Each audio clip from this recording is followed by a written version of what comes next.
children need to hear the ballad of Dr. Bruce Paix.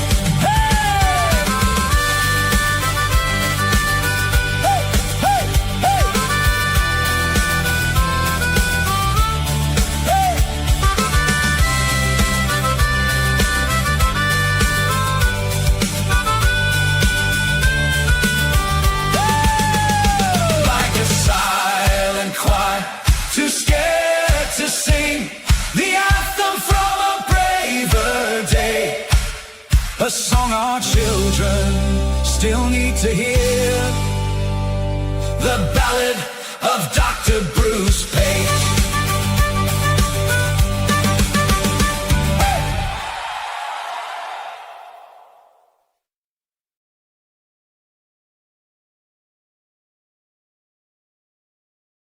Yeah, there you go. And as people know, there's a collaboration between Cafe Lockdown and Faith Culture Politics Australia, which is me, obviously.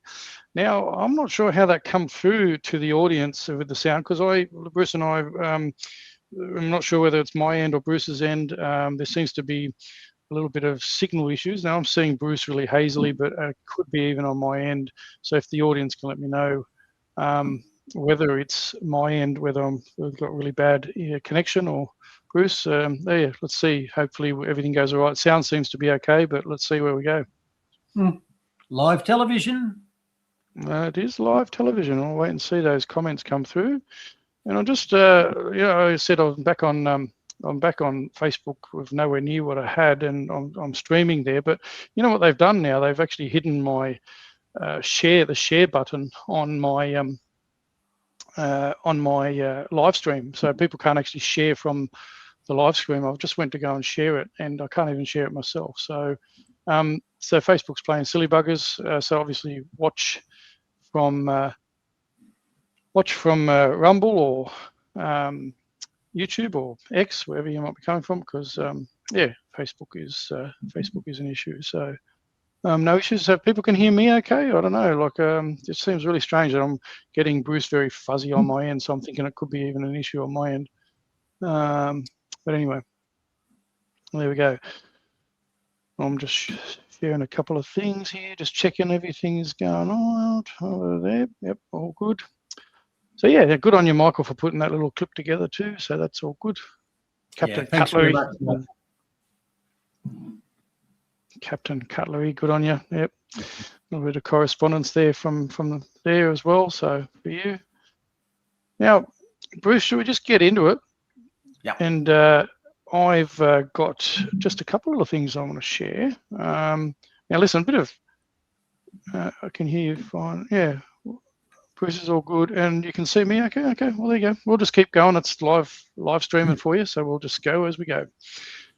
Bruce, so just something a little bit lighthearted to kick off with, mate. You know, I said to you the other day when you were talking about, you were talking about engines or oil or something like that. But so my young bloke and me watched this Australian YouTube channel where they got this gunk and they put in an engine to see how far they could run it with. It was some sort of mayonnaise American spread, and they used Vegemite and all sorts of stuff. So anyway, a young bloke and me were watching this show again. They're kind of Aussie larrikins, and young bloke likes to watch it. And so what they actually did a little car, and I'm going to play a little bit of an excerpt. It's a 15-minute video, but I'm not going to play the whole lot, but just give you a bit of context, just something to talk about. And it's a bit lighthearted, right? So I'm just going to share screen. I'm going to play this.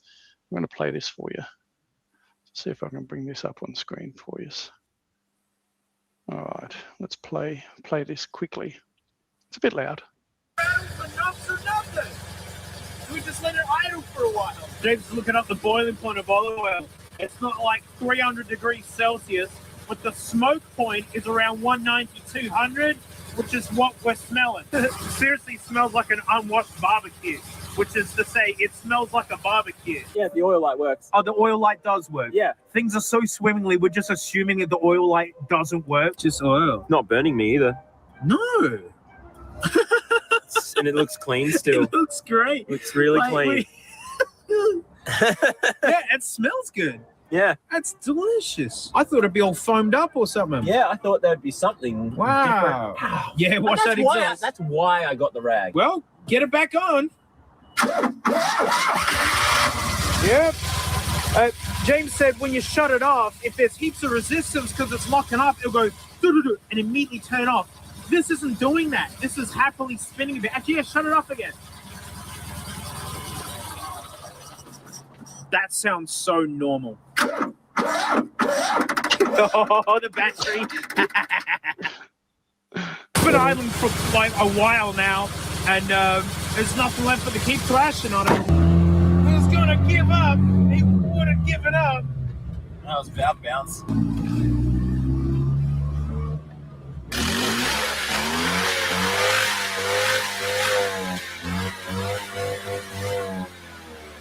Well, it runs totally fine, and no rattles or knocks or nothing.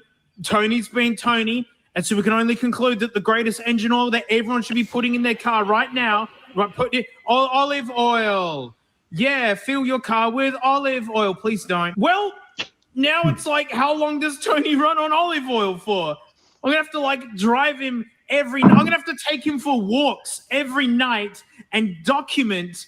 Does it actually affect anything long term?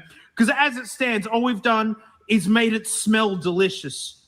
And it's all exactly the same. That's the only difference. So olive oil, great success. So anyway, my young bloke loves those two guys. I actually think they're actually Australian, South Australian. So, but anyway, we had had a bit of a yarn about that and a bit of a chuckle, but I ended up doing it, and I obviously don't recommend it. And obviously when I did some research on it, the first thing's going to come up and say, it's highly not recommended and you wouldn't want to do this and stuff. But I did a bit of a scenario though, Bruce, and I wanted to have a look at it. So what I did, I'll bring this up instead, this little screen, and this is what I've come up with. I wanted to share it. This is a hypothetical, Bruce. So olive oil-based engine oil production in Australia. So climate suitability. Yes, it could be suitable. Southern regions, example parts of SA, Victoria, WA, New South Wales, have suitable Mediterranean-type climate with cool winters and hot, dry summers for commercial olive oil growing. Of course, we already do it. An established industry already exists. Oil yield per tree, a mature tree typically produces about 20 to 50 kilograms of olives, roughly 5 to 10 litres of oil on average. 20 to 40 plus litres, ideal good years with irrigation and management. Engine oil potential. Raw olive oil works short-term in tests, but is not suitable long-term, they say. It can be chemically modified, example via epoxidation and additives, into biolubricants with good friction wear properties and positive carbon balance. Research shows potential as a biodegradable base stock. Water use. Olive trees are drought tolerant and relatively water efficient once established, not massively thirsty. They survive on rainfall in suitable areas, but irrigation boosts yields, more efficient than many nut or fruit crops. Environmental upside. Expanding groves would increase CO2 sequestration, Bruce. 4 to 5 tonnes of CO2 per hectare per year on average, with generally positive net carbon balance, especially in well-managed systems. Overall viability, feasible in Southern Australia with good management, could support both oil production and lower impact biolubricants, though full commercial engine oil would still need additives and optimised processing. So there you go, Bruce. That was just a little bit of a side thing that me and the young bloke had a bit of a yarn about, mate. What do you think about that one? Yeah, well, I wouldn't be using it long term, and the classic carist in me was trying to pick that car, and what I reckon that's a 2-cylinder rear engine car. So I think that might have either been a small Fiat or the Polish version called the Nicky 650. Do you actually know what the car was? Oh, I'll see if I can bring it. Bring the beginning of the video up while you're having a bit of a yarn. I'll see if I can bring it up. Now, the other thing I wanted to say is they actually did repeat a bit of a myth there where they're saying that the growing trees would be environmentally friendly because they'd sequester carbon. The question is how long for? What happens when the tree dies? Yeah. Does it remain fossilized forever, or does it go back to nature? And that's one of the myths with, we grow our forests because they sequester carbon. Yeah, they do if the trees last forever and you keep adding new trees. Aha! That is a Nicky 650, a Polish Fiat. There you go. Pay up. Pay up. Yeah. You got it right. You got it right. There you go. Look, yeah, and I just expanded it and had the Nicky badge on the back. How about that? That is a There you go. 650cc two-cylinder air-cooled version of a Fiat, built in Poland. Oh, there you go. See? There you go. Yeah, J-Space, you could use chip oil straight in the fuel tank in a car with an old diesel engine. There you go. Yeah, we're not recommending these things, obviously, but if you want to get yourself out of trouble and you want to go a few hundred Ks further, I guess, permanent damage, I don't know. I wouldn't do any of those things with a modern diesel. You're probably going to ruin your injectors and your injector pump very quickly. Yeah, maybe in an old car. But I mean, let's look at it. If you're just looking at lubrication, the average car's got probably a 5-litre sump. And if you change that every year and you drive 10,000 kilometres a year at 10 litres per 100 of diesel, what's that, 1,000 litres of diesel compared to you're saving 5 litres in lubricating oil? Performance, it's not real. Hey, just while we're talking, Bruce, I actually come up with something. Maybe they could use it as the lubricant in those non-lasting wind farms, wind factories. Need all for that. The wind factories, they could use in the wind factories. That would make.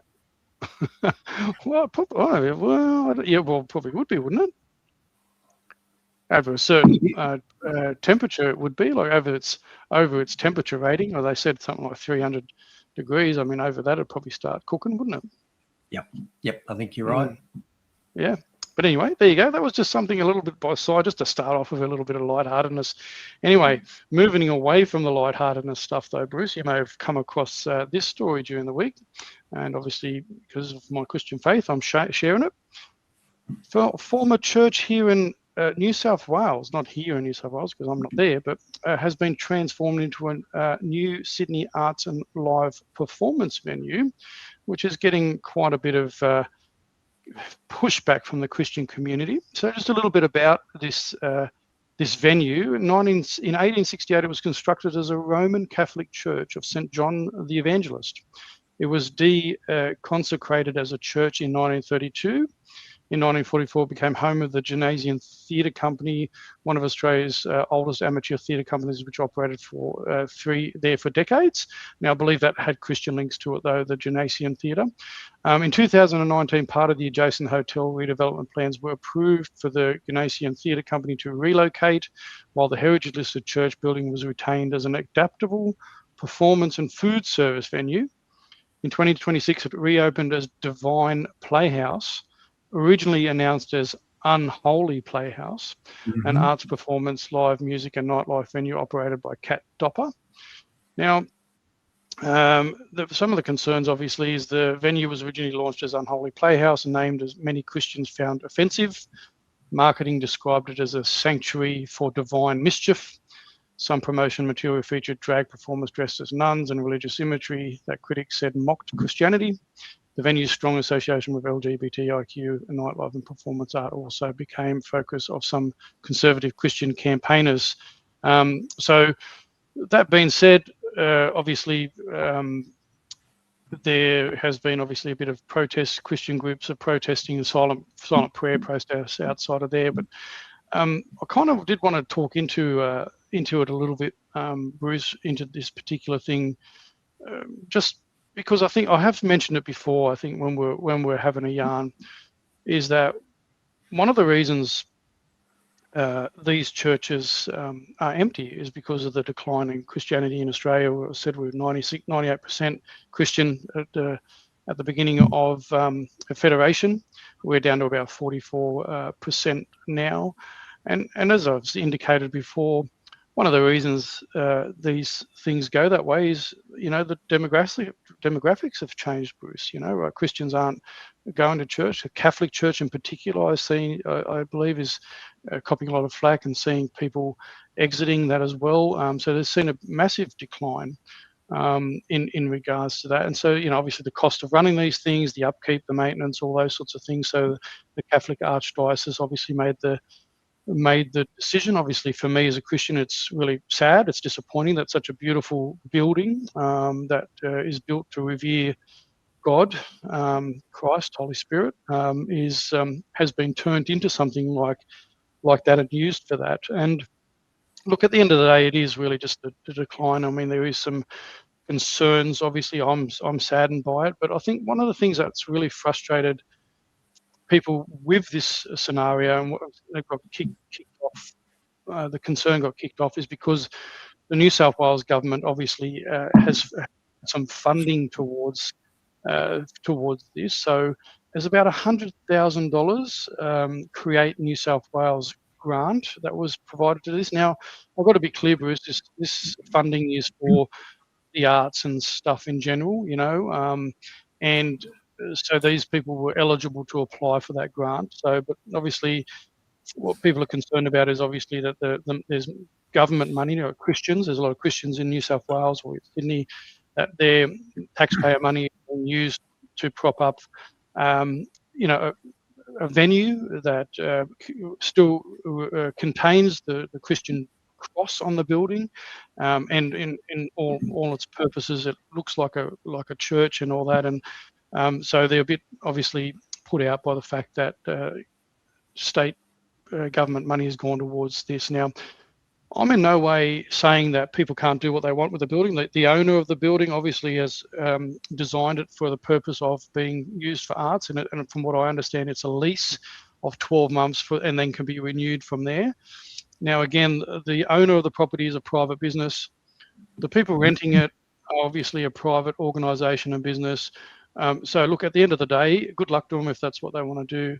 And one of the key things for me is obviously if there wasn't such a decline, if Christians were out there and really speaking up and continuing to be attending churches and being out there and being part of the community, these buildings wouldn't end up empty. Like if Catholicism is dropping off and other Christian denominations may be growing, they could have looked at possibly renting that out if they had the numbers, if they had parishioners to rather than see it go to something like this. So look, at the end of the day, nothing's been done wrong by the person that's leasing it out. I don't agree with the way it's being used, but it's the right of the people that are doing it to do that. That's the key thing. But one of the other things I wanted to focus on, Bruce, is that it's so easy, and people don't raise an eyebrow with our politicians and our bureaucrats if Christianity is mocked in this manner.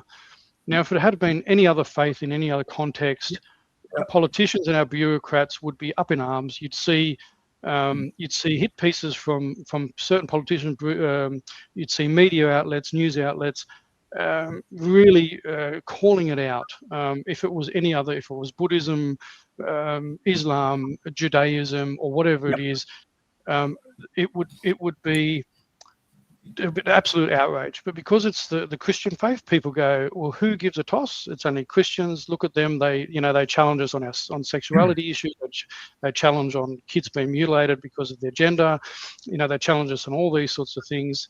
And so Christians are rightly able to be mocked and criticized, and who cares about Christians? And if people think that I'm sort of, is a bit of a hyperbole, I have shared this before, Bruce. This is the Christian Freedom Index, and that was shared a little while ago around issues facing the Christian diaspora here in Australia, the Christian faith. And I shared some of these images before in another podcast. So, as I said, at the end of the day, Christians can be used as a laughingstock for everything, mocked and ridiculed without any politician or bureaucrat coming out to call it out, or media.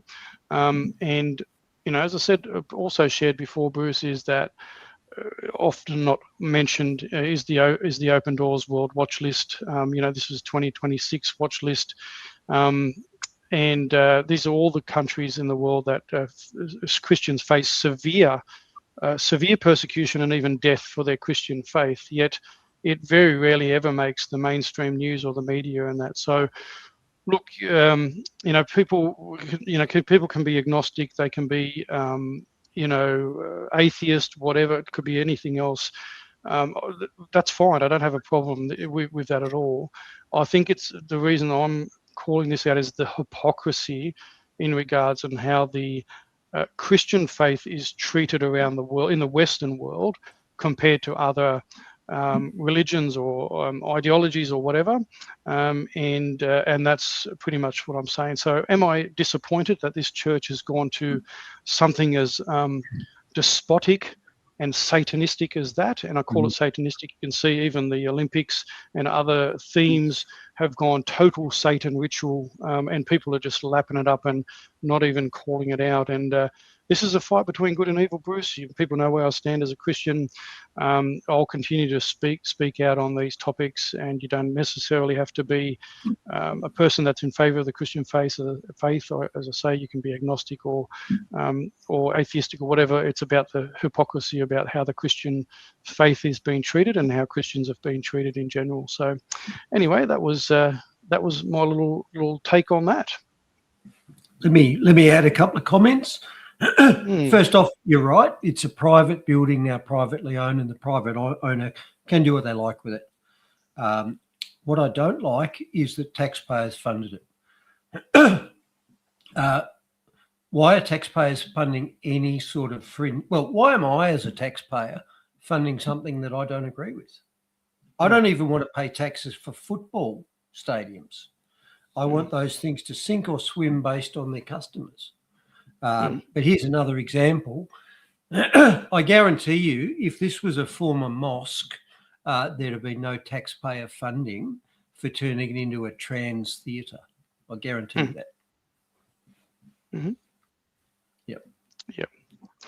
Yep, absolutely. And look, everybody has their views and opinions, and that's fine. And I'll never follow back on that. It's free speech, obviously, at the end of the day. A few of those comments coming in, which is fine. I've never shirked away from the fact that I do have a Christian faith, and people are definitely entitled to their views on that as well. So, yeah, but I just think it's a shame. Beautiful churches, beautiful aesthetics. Yep, as you said, yep, old churches should have heritage. Well, it is heritage listed, so that's why they couldn't knock it down. It was sold for quite a considerable amount of money. It's heritage listed, so that's why it's retained that way as well. So, but that's that part. Now, one last little thing, Bruce. During the week, and our friend of the channel, Dr. Dan Ninio, decided that after I'm going to share obviously what I'll quickly share what I was shared first, and then we'll go from there. Let me just bring this screen up, and then we'll go. So, a friend of the channel, our favourite Vaxophile. So, I shared this as an interview with Alex Antic and Professor Robert Clancy, and it was removed. Now, I'm not 100%. I haven't had any takedown notices myself. It was removed. I'm not sure if Alex was asked to remove it or whether it was deplatformed. I'm not aware of that. I will share a link to in the comments of each platform that I'm streaming to. I'll share the link. But I did share a little clip that I put together that I pulled from that. So I'm just going to quickly play that for you. Woke me up was that the plan disappeared nearly as fast as it was written and was replaced by a narrative that just didn't make sense to me scientifically and medically. That got my attention. And as 2020 evolved, I think there was the issues of repurposed drugs. First of all, hydroxychloroquine, and second, ivermectin. And I just couldn't believe what was happening, that we were told not to use drugs that were clearly very effective. And a lot of lives were lost in Australia because of that misinformation that was put out. But it was all put out to protect a vaccine that had never been tested, a methodology that really hadn't been tested in humans, and ultimately was given to more than half the world's population. The thing that really upset most of my colleagues was the fact that there were drugs that had a lot of evidence in support, a lot of evidence for hydroxychloroquine and ivermectin. And not only were they dissuaded from using it, but they were penalised. There are still doctors 5 years ago that APRA, the organisation that we have ticking our registration, APRA are still persecuting for prescribing ivermectin, which is a harmless, cheap drug that is incredibly effective at saving lives and reducing the incidence and intensity of COVID infection. So there you go. That was Professor Robert Clancy's little clip that I shared. And my comment on that, Bruce, as people can see, is one of Australia. Yep. Just before you go on, let me background people on that in case they don't know the backstory. Sure. So Robert Clancy is one of probably the top two senior immunologists in Australia. I'd put him along with Professor Ted Steele as great Australians who really know the immune system. And that was Professor Clancy talking about the COVID response and saying it didn't make sense. So that's what that clip was about. Yeah, exactly right. And so as you can see there, I put in, I'll just bring this back up again. I'll just bring this, one of Australia's top immunologists, Robert Clancy. So my comment was one of Australia's top immunologists, right? Because I believe he is, and people can test it. Still can't believe repurposed drugs were withheld from Australians. Full-based episode has been removed, but I have a link and I will share that in the comments in a minute. So our favourite vaxophile, Daniel Nino, who likes to go to Grok, come on, and he put a comment saying Clancy isn't one of our top immunologists. He's well retired, has never managed COVID, and has lost the plot. Now, and he's gone to his little Grok search that he did, and it brought up obviously this whole thing about getting Grok to discredit Clancy and so forth. And people, I'm going to send the link to this particular post in the comments as well. But I took the liberty of sharing that because I'm not, Professor Clancy, I have got contact with him and he's quite a busy man, and I don't think he gets on social media that much. But I thought, look, I think you should be aware of this as, Daniel Nino, a medico colleague, because today he's a cardiologist, so he's in the medical field, has just decided to put this up about you, and I'm wondering what your thoughts were. So anyway, he responded to me and said it was perfectly fine for me to share publicly. So what I did is I did put it underneath Daniel's post there. Now I'm not going to read this whole lot because it's quite, it is quite lengthy. I'm going to click on it and I'll scroll down. So this is Professor Clancy's response, and what I'm going to encourage people to do, if I'm going to share the link to this X post, but this is directly from Professor Clancy responding to Daniel Nino. So people need to be should be aware of it. So he was somewhat bemused to be sent a copy of your AI attempt to discredit me. Perhaps I could have helped you with accuracy rather than an AI question biased towards comments that for whatever reason will support the view you wish to promote. Can I assume you will send my response to whoever received this commentary, as I'm sure you would support accuracy as much as I do? And then he starts going through all the things that that Daniel has kind of put out to him. So, but I'll read it the last little bit on there. As I said, just for the sake of time, I'm not going to read the whole lot, but I simply conclude to say it is disappointing when a respected colleague has not the courage to discuss with me their concerns about my professional integrity, hiding behind a contrived AI response, probably lacking the integrity to ensure this response is distributed to all he sent the AI summary to. To address your summary, I'm not retired. I write science-based articles, including one submitted to our IMJ 2 days ago. And yes, I have treated numerous patients with COVID, and most patients I see in my clinic have post-COVID vaccine syndrome, with 70% responding, often dramatically, to ivermectin, the word we can't use. Perhaps I have lost the plot, but it would be helpful to know exactly which plot I have lost. Emeritus Professor Robert Clancy, AM. So good on you, Robert. Thank you for posting that back and allowing me the opportunity to respond to Daniel on your behalf. So there you go, Bruce. Let me add a couple of comments. Firstly, you made a little Freudian slip there, which I really liked. You called Grok Croc. Yeah. Yeah. I'm going to use that in future because I like that. Always check your AI. Secondly, what Dr. Ninio, this is the cardiologist who doesn't even know that the COVID shots caused myocarditis, by the way. Dr. Ninio is attacking the messenger there, not the message. So that's called an ad hominem. So irrespective of who's saying something, if you want to refute it, you've got to refute what they're saying, not who they are. So that's an invalid debating technique used straight away. So it's an ad hominem. You know, you can't trust Clancy because he's no good, is basically the argument you're seeing there. That's a false argument. Address what he's saying, and that's what Clancy addressed. He said, I have treated lots of patients, I am writing papers, I am an immunologist, etc., etc. So that's the way to do it. Don't argue about calling names of someone you don't like. If you think they're wrong, you tell us why you think they're wrong, not just that they're a bad person. Yeah. Yeah, 100%. And I'm hoping Daniel's not reading, because I'm still a tiny bit croaky this week from that vaccine preventable disease that I had a couple of weeks ago. Yeah, good. I'm glad you're coming good, mate. I'm glad you're coming good. And in case Dr. Daniel is watching, he better rush to the Grox, because there's a fair bit of vaccine stuff today. Well, there you go.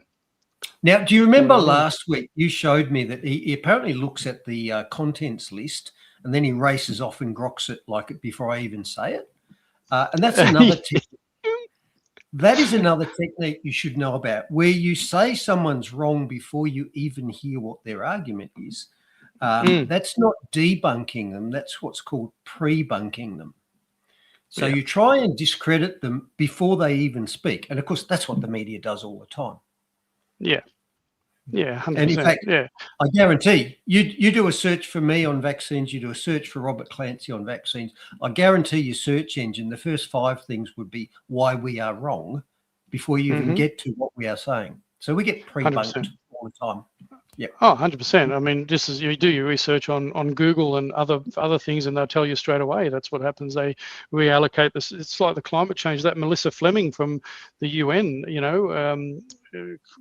clearly said that they work with Google to change the algorithm and change the search results on climate change. I mean, they do the same with everything else. I mean, these are these are the most massive corporations in the world that control the search of nearly most of the world.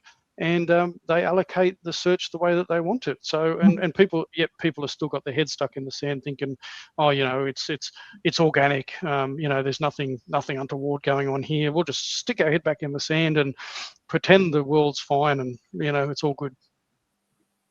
It's almost like Google thinks they own the science. Yes. Yeah. Funny about that, hey. And by the way, it's another reason. It's another Achilles heel of AI. So the way I view AI is that AI instantaneously, always and everywhere, knows exactly what's ever been said. So what's got to air, AI scrapes it all and knows it all instantly in its great breadth. The problem with that is, as you and I know, a great bulk of what does get to air is BS, and the real information struggles to get to air at all, or even don't call it the real information, call it the alternative arguments. So you can go to the AI and say, is discredited, deregistered Dr. Bruce Paix credible on vaccines? And all it will read is all Dan Ninio's comments saying that I'm not. A very small proportion of what it sees might be what I actually said and what my arguments were. So I use the AIs just a little bit. The other day I was looking up, why aren't the glow plugs working in a 2014 DMAX? And that was quite useful. But if you want opinions when you know that they're unpopular opinions which have likely been crowded out by deliberate manipulation, you can't rely on it at all for that. Yep. Anyway, he hasn't seen your content list yet. He hasn't started spamming spamming my thread. But anyway, you'll have to contend with the comment I just put on, showing the link to Professor Clancy's response. I don't know. Maybe he's been a little bit shy today. No, I'm sure he's watching, and I'm thinking maybe in future I should send him the show script ahead of time. Showing it so he can pre-bunk you for the whole lot that you're going to present on there. Yeah, good on you. Then maybe make him your editor in chief, Bruce, or something. And maybe so you send it back to you and say, "Oh, Bruce, you can't talk about this. You may as well can the show. You can't talk about any of that." Can you imagine if he was in charge of a journal with that sort of editorial view? Oh, that's right. That is what the editors do. I'm pretty sure there's plenty of ninios at the head of the journals, and but anyway, as we found out, they're not the most accurate these days either. I think over the last few decades, they've been captured just like everything else. Just like everything else, Mark. Roger. Yes. Are we ready? We're ready. We've burnt through half an hour of fluff, of my fluff, and we're right to go. We get on the real content now. Number 116, and I think last week I had the wrong date up, so sorry about that. All right, let me just expand this so I can read it. So what are we talking about this week? Updates. So you might remember last week I reviewed that black noir comedy film from Germany, Look Who's Back, about Hitler time traveling to modern Berlin. And you can speak to this. Yes. You got a little bit of a flag from YouTube straight away. Do you want to just talk to that? Yeah, I did. Yeah, as soon as I put it up, it actually flagged it, saying that it can't be played. That it's been silenced in certain countries. So there's a couple of countries where it will not. It'll be edited out. But what it ultimately does is the whole presentation is ultimately then flagged, and the reach would be severely, restricted. So, which I can expect. I'm still sharing on YouTube. It might filter through to some. I understand that the best platform is obviously the Rumbles. It's the Cafe Locked Out, my Rumble, and other ways, my newsletters and other ways that I'm getting it out there. But yeah, so as soon as we put it up there, it was flagged, Bruce. You almost seem to be saying that the German language comedy, which was filmed and played in Germany in 2014, is now verboten in Germany nowadays. That's almost what I'm hearing out of this. Yeah, 100%. Well, 60 Minutes did I think it was either UK, I don't know if I got it wrong, but 60 Minutes did an expose on the pedophile community back 30 odd years ago. 60 Minutes did it, and it was actually banned. It was in the UK that they did it, because 60 Minutes UK couldn't do it, and I think it was the Australian one that did it, and it was banned in the UK from being presented. I've actually still got a link to that, and it's really, really interesting how they just cancel it, because I can't have our citizens looking at this, just like they can't show citizens about the rape gangs and all these other sorts of things that are going on. It's almost like the UK government wanted to be Jacinda Ardern's single source of truth. Every government, Bruce, every Western government, it's all by design. There you go. All right, so there was that. The Gulf War is back. It was just starting to be back last week, and no surprise to me, because I never thought it had gone away. As I've said, wars don't end with armistices or ceasefires. Wars end with surrenders. And I was frankly surprised that the so-called MOU even went ahead at all, and it never really did. It was broken by Israel from day one, and certainly Iran and the US have broken it many times since then. So, yeah, Gulf War's back. It was never gone, and I think we're still yet to see the full ramifications of that.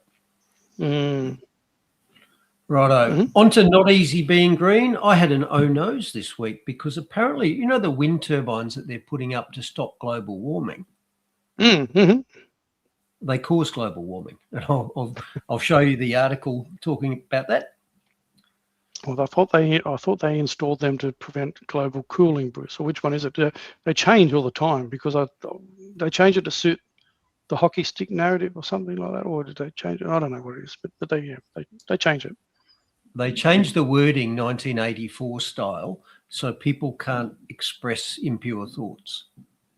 That's right. How dare you? In finance, one of the common themes I've got here is that Australia is a very high taxing country. So our wise rulers suck lots of private money out of people who've worked for it and then spend it on things which a lot of those people don't want. And sure enough, I'm going to review an article from the media which actually looks into that. And Australia is a very high taxing country, even when compared to traditionally socialist countries in Europe or our peer countries in America, New Zealand, etc. So I'm going to show you the numbers on that. Another thing I've talked about before is that my car insurance goes up 25% a year and I haven't had a claim in a long time. And one of the reasons I thought might be behind that is rising costs of electric vehicles, and that is true. But I had another example of why that is this week, because a friend of the channel had a pretty modest kangaroo collision, certainly still drivable. And I looked at the car and thought, oh, $1,000, $2,000, $3,000. Repair cost $17,000. So modern cars are fragile and plastic and extremely expensive to repair. So that's another reason why your insurance bills are going up. Cars ain't built like they used to. What else have we got? Health. Yeah, Dr. Dan alerts, set the siren off. Again, from friend of the channel, Henley97, an interview with a US pediatrician who's noted that they've published a new normal set for childhood developmental guidelines. You know, when does the kid sit up? When do they walk? When do they talk, et cetera, et cetera. And they've pushed out these guidelines a long way. So what we've thought was normal for the last 100 or more years, apparently we were wrong about, and children are not expected to reach those milestones as early as they used to. And now it's quite normal for them to be developmentally delayed. That's a problem. That's another example of shifting of the new normals to something worse. And I'm going to go through that. And also this week, more vax shilling by the MSM and the government. You know, lots of stories about, oh my God, people aren't getting vaccinated. We're all going to die. Herd immunity's gone, along with the scary red charts that they usually use for heat waves. So I'm going to look into that. And I'm going to have a bit of fun with the comment section of the advertiser. And yep, I am still being thoroughly censored by the advertiser. Surprised. And to finish out from the government and government overreach section, a great new Please Explain from Pauline Hanson. And if you don't know those, Pauline Hanson is doing these brilliant little 5-minute cartoons, which humorously point out everything that's going wrong in the country. And in this one, she's got Paul Hogan coming back to Australia after 30 years and not believing what's changed. So we're going to go over that. And by the way, I said last week, I thought the $5 million Please Donate campaign by One Nation had been closed at $5 million. Not quite. Last time I looked, it was $4,995,000. So you've still got time to get in if you wanted to support that cause. Well, there you go. Now, just leave that on the screen for a minute so Dan can screenshot it and rush off to Grok. Good on you. Updates. So, as discussed, last week I reviewed Look Who's Back, the black comedy about what would Hitler do and say and think, and how would people respond if he turned up in modern-day Germany. And as you noted, that got that episode taken down pretty quickly. So apparently we're still not allowed to talk about the war, certainly not in certain Germanic countries, apparently. Yeah. Now, I thought that was a little bit ironic because I watched that film on YouTube. Remember, it was YouTube that took you down. So I watched the full film, nearly 2 hours worth, on YouTube before I reviewed it. And I checked, it's still up on YouTube. So you've been censored for me reviewing a film that YouTube continues to host. Yeah. But I reckon they're clearly like I'm in the crosshairs of someone who doesn't want the stuff. I swear that I'm still being throttled on a lot of platforms anyway. Well, as I've said just now with Facebook, I've got no share link on the live stream at all. Now, I grokked you, Mark, and it's fair enough because you are not a reliable source. No, of course not. At least I haven't made it to Cookipedia. Oh, you got to. And anyone who hasn't seen my Cookipedia link, have a read of it. It's an absolute hoot. I recommend it highly. And I think that's cookipedia.com. Yeah, Cookipedia, Bruce Paix. It's an absolute hoot. Whoever wrote it, I wish they would contact me because I'd shake their hand because it is hilarious. It is funny. It's good. Yeah. All right. Second update, Gulf War. As I said, the Gulf War was never over and it's certainly back on. No one could have predicted this, Mark, could they? No, of course not. And no doubt as things develop, I'll have more to say about this in the future. I remain of the view that we are yet to face very serious economic consequences, principally due to fuel restrictions and all the other things that come off it. We had $3 diesel prices very briefly at the start of it, which is what, 3 or 4 months ago. I think they're coming back. I have no doubt they're coming back. So watch this space, I guess, and I'll talk more about it. Now, in what I'm sure is a completely unrelated announcement, in the early days of the Gulf War, you could go to this site and it would tell you what the Australian stocks of the various fuels were here in Australia.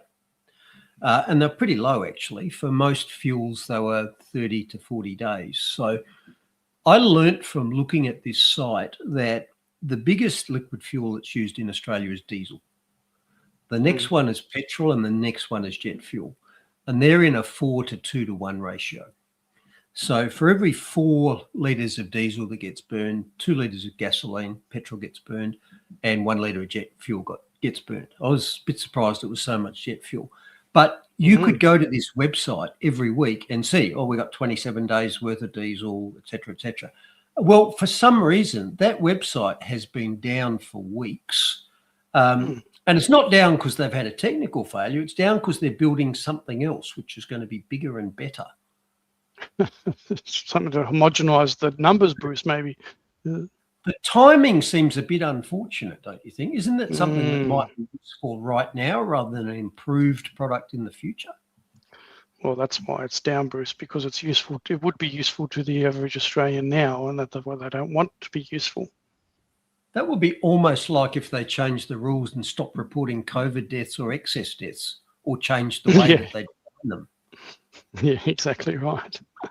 Exactly right. Funny about that. Righto. Not easy being green. One of the biggest travesties, though, Bruce, is that they killed him in the hospitals, mate. Literally killed him with wrong treatment protocols in hospital. What, using that vitamin I that Dr. Clancy was shilling? Yeah, no, definitely not that. Or was it that one? The vitamin R they were using, wasn't it, Bruce? Was it the vitamin R? That's the one that they, pushed through, because that one wasn't off patent, and I think that was actually worth a bit more money. Vitamin R was much more expensive than vitamin I. So, and I think that actually didn't have as good a safety profile, did it, Bruce? I don't think. Look, I might be wrong in my memory here, but my memory is they tried that for AIDS, HIV, and decided it was too toxic to use for that.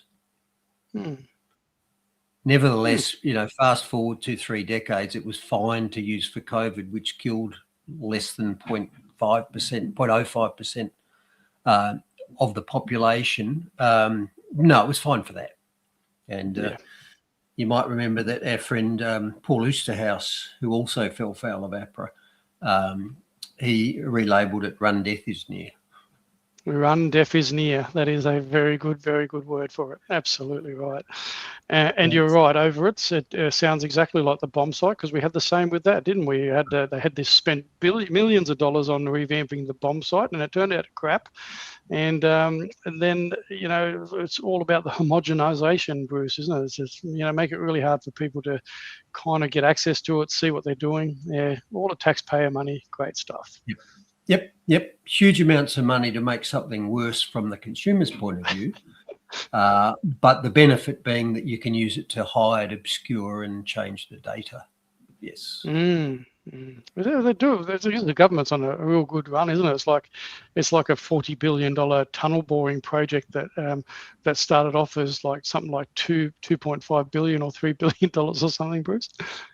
2 billion. Yep. Exactly right. 2 billion. And we can't blame just Labor for that. I mean, that was under Liberal, the costing and all that sort of stuff. But both governments are the same. They're both as bloody wicked and corrupt as each other. Not really, Mark, because that was a Turnbull project, and I can't describe him as a Liberal Prime Minister. Oh, of course. No, that's right. His turncoat was definitely in the Liberal Party, but I don't think he was for the Liberal Party. Yeah, okay, I get that. Yeah, that's right. Give Thanks yourself an uppercut. brother.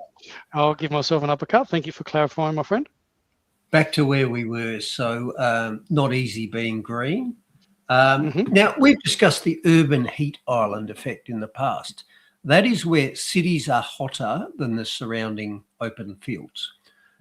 So if you build a city, or if a city expands, then the temperatures that you record in what is now city are higher, not because the Earth's hotter necessarily, but because cities have a lot of heat sources. You know, they've got a lot of electrical equipment, they've got a lot of generators and all sorts of things that put heat out into the environment. So there's not only an urban heat island effect, it turns out that there's a wind factory effect as well.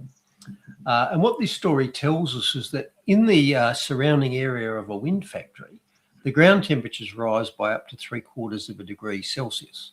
And remember, we're spending huge amounts of money to build these things to cool the planet, and under them is hotter. So if I read what the story says, at night, the ground cools down, making the air near the surface colder than the layers above. The turbine rotors disrupt this natural stratification, mixing the layers and forcing warmer air down to the surface, which warms and dries out the ground. And it's that last bit that matters. If all you're doing is mixing the atmosphere, so it's warmer at ground level, it must be cooler at higher level. So what? The so what is that, yeah, but the ground is where the water is, it's where we grow stuff, it's where we live. So the effect on the surface of the Earth of putting these things in is that the surface of the Earth gets hotter. Now, I'm prepared to bet that they have weather measuring stations underneath all of these things as well, because you do. You need to know which way is the wind blowing, how fast it's going, et cetera, et cetera. And I'll bet those are being fed into the average temperature models and going, oh, it's warmed up. Yeah, it's warmed up on the surface because of what you built above it. Yeah, absolutely. No doubt they'll blame climate change.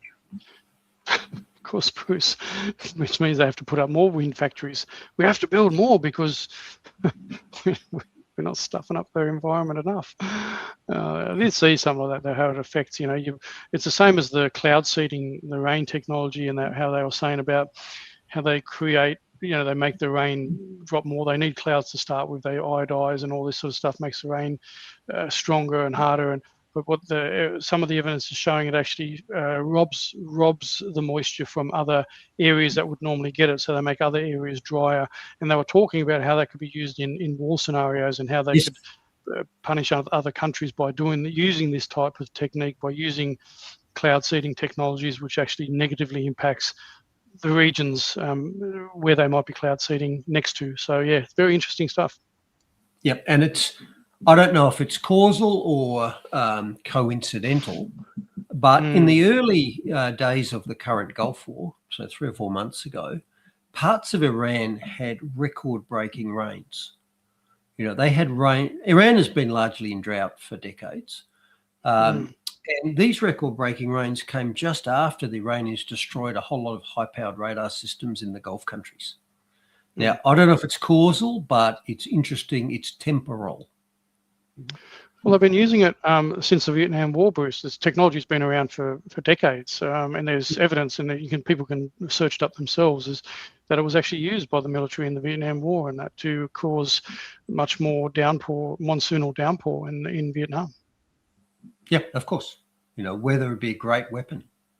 Yeah, 100%. Yep. So why wouldn't they use videos around them? 100%. Righto. On to finance. Not much in finance this week. And again, the markets are ignoring the fact that, one, the Gulf War is still on, and two, that the Gulf War is back on. So we've seen small falls in gold and silver. They've lost about what they gained last week. Bitcoin's flat. The Australian stock market's flat. And the oil price is up a bit, but it's not up commensurate with what was happening months ago. and it's certainly not up commensurate with what happened over the weekend. You know, the Gulf War is back on. Iran is back striking tankers. They've announced the Strait of Hormuz is closed again. The US is back missile striking and bombing them, and the Iranians are responding by striking Gulf countries. And one step away from that is the Iranians start getting their refineries bombed, and in return, they're going to start bombing the refineries in the Gulf countries. And that really matters. Yep. It's not that hard to get oil out of the ground, but the infrastructure required to refine it is far greater. And in fact, on that topic, there is a disconnect between the so-called oil price and the finished product price. So if you ship a barrel of oil to a refinery, the refinery pays a certain amount for it. The refinery then does a lot of work on it, so they charge more for what comes out the other end. And that's called the crack spread. As a friend of mine said, that's an unfortunate term. And the crack spread is usually 10 or 15 bucks. So whatever they pay for a barrel of oil, what the charge for the products that come out the other side of it is $10 or $15 higher. So if your price of oil is $100 a barrel, then your price of your products, diesel, jet fuel, etc., might be $115, $120. But at the moment, it's not. The crack spread is like $60, $80. So it's huge. And that highlights that, yeah, okay, maybe the oil itself is not in such short supply, although that price is manipulated too. That's a story for another day. What it shows is that refinery capacity is limited. And it is. There's been damage to refineries in the Gulf. There's been unexplained fires in major refineries around the world. And Ukraine has been busily blowing up Russian refineries. And Russia is the world's second largest oil producer. So we might actually be having a product shortage, even if there isn't an oil shortage, and there is. But even if there wasn't, oil's not much good. You can't put oil in your car. You've got to do something with it. And the machinery, the oil refinery to do that is incredibly technical. You can't just whack one of them up. They are, multi-year builds. And of course, if you fly a few drones into them, you can knock them out for a fair while. So, yeah, something I woke up to during the week is it's not just the oil price that matters. That's the input price. It's the actual product price. What does the petrol cost? What does the diesel cost? What does the jet fuel cost? And at the same time as there's been this systemic destruction of refineries in the Gulf, there's also a systemic destruction of refineries in Russia.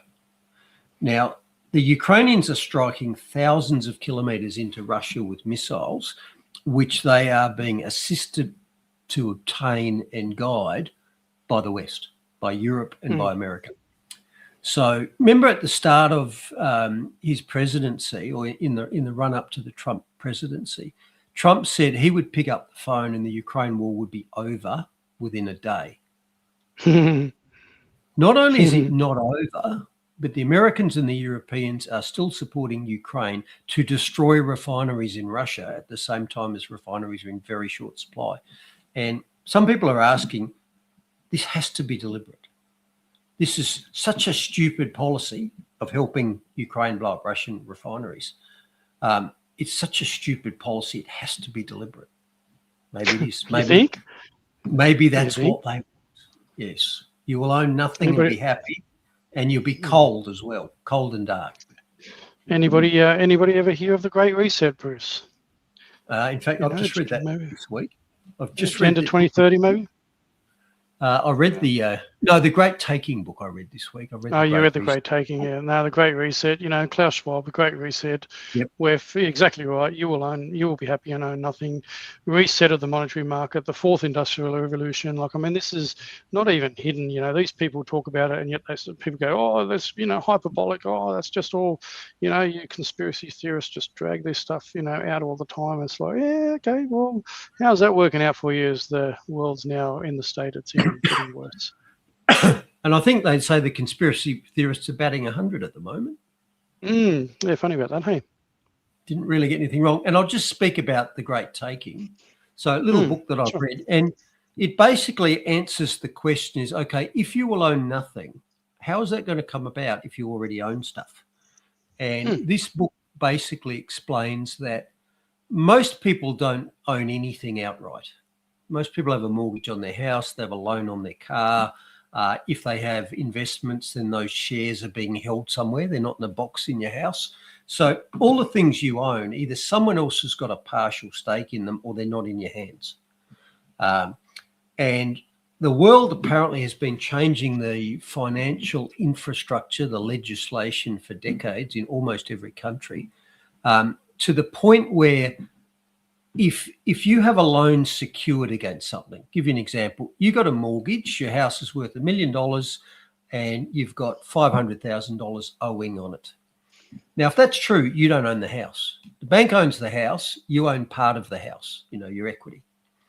Now, the plan, according to this book, is, okay, they're going to crash the world economy. Well, they tried that with COVID. Now they're trying it with energy. So they're going to reduce the equity. Say the property market drops in half. So your $1 million house is now worth $500,000. In addition, you lose your job. So the bank says, all right, you've defaulted on your mortgage. They take what they're owed, which is $500,000. They give you back what's left, which is nothing. So your house is gone. You've lost all your equity. The bank now owns it. And this is the machinery that's already put in place in almost every country in the world. So they can take your title and ship it offshore like that, and there's nothing you can do about it. So interesting thesis. It's called The Great Taking. I found it on the Amazon. And I hadn't thought of that.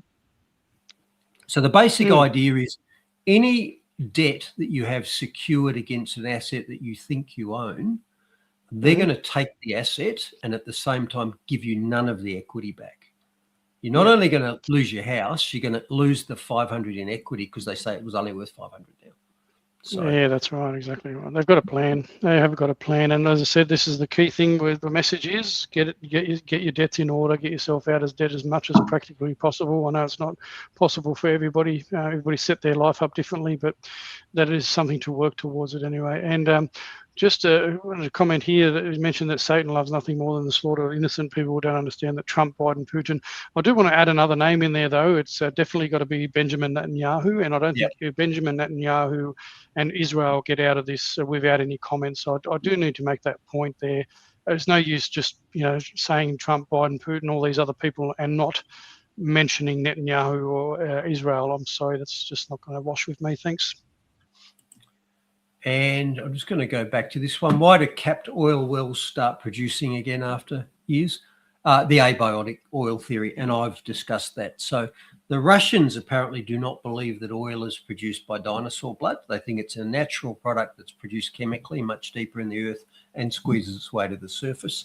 And I've reviewed that in the past. That's a theory worth considering, because for the people who want to control us, they have to control the energy. Energy is everything. Food is energy, by the way. Everything you build. And so they can create an artificial scarcity of oil by, it's all running out, we've got to change to something else. That doesn't work. And now, of course, they're actually blowing up the supply system. So covered that in the past, yet worthy of looking at. Yep. Destroy the middle class, yep. Yes, that is what Lenin did say that. Yes. Yeah. All right. Great. We're living in the Great Reset already. Yeah. Sorry to hear that, Aussie Truth Seeker. Yeah. Double dip again. What a wonderful system. Mortgage insurance. Yeah.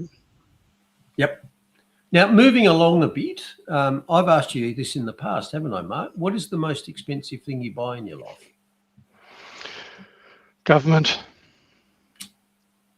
I've taught one person one thing. Bruce, 116 episodes, I finally got it. You know what I've always said to you, and I've been open and honest with the audience, that I'm a bit, I'm not the smartest tool in the shed. I get by, I do my research, I'm a bit of an inquisitive mind, but I've never claimed myself to be right. But, after 116 shows, I've actually finally proven that I've learned something off you. I think you're too hard on yourself, Mark. I think you are one of the smartest knives in the drawer. Amongst how many? Is it two? it's a In it's a my very place, bad, there ain't many knives because no, they're it's dangerous. a very bad draw. And once you get each knife registered, of course. Yeah, of course. Yeah. All right. Now, reference what I was just saying about your biggest expense in life is your government, and it goes on all the time. Hi, Adam. I played this clip a few shows back where this Australian economist basically stepped through it and said, okay, let's examine the average single Australian worker who's earning 100K a year, which is about average, which doesn't mean that's what most people are earning. Obviously, most people are earning less than that because the average price includes all the lower wage workers and a few very high income earners. Okay. Anyway, he broke it all down and said, look, I reckon 56% of your lifetime productive endeavour is taken by the government. 56%. You know, more than half, and as we say, still not enough because they're in deficit every year. Now, incidentally, that video is no longer available. I'm not sure why that is. I don't know if it's available in Germany, but it's now disappeared from the YouTubes. Truth hurts, perhaps. That was a good video from Adam Stokes there. It was good. Like, I remember you playing a good portion of that, and he does some pretty good commentary. So yes, very interesting that, whether or not he pulled it down himself or, you know, a bit like Alex Antic and his Clancy interview. So yeah, I don't know. And as I say, I've put a comment out there. If I get a takedown order for that re-upload of that interview on Rumble, then I'll consider it on its merits.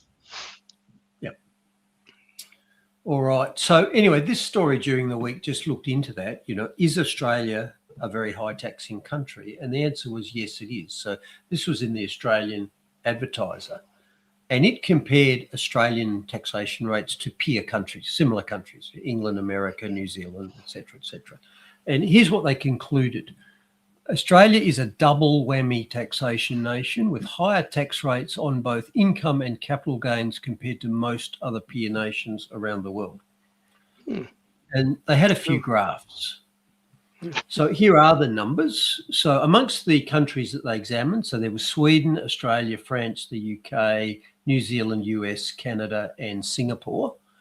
Yes, of all of that, only Sweden was a higher taxing country than Australia. And that doesn't surprise me with Sweden, no.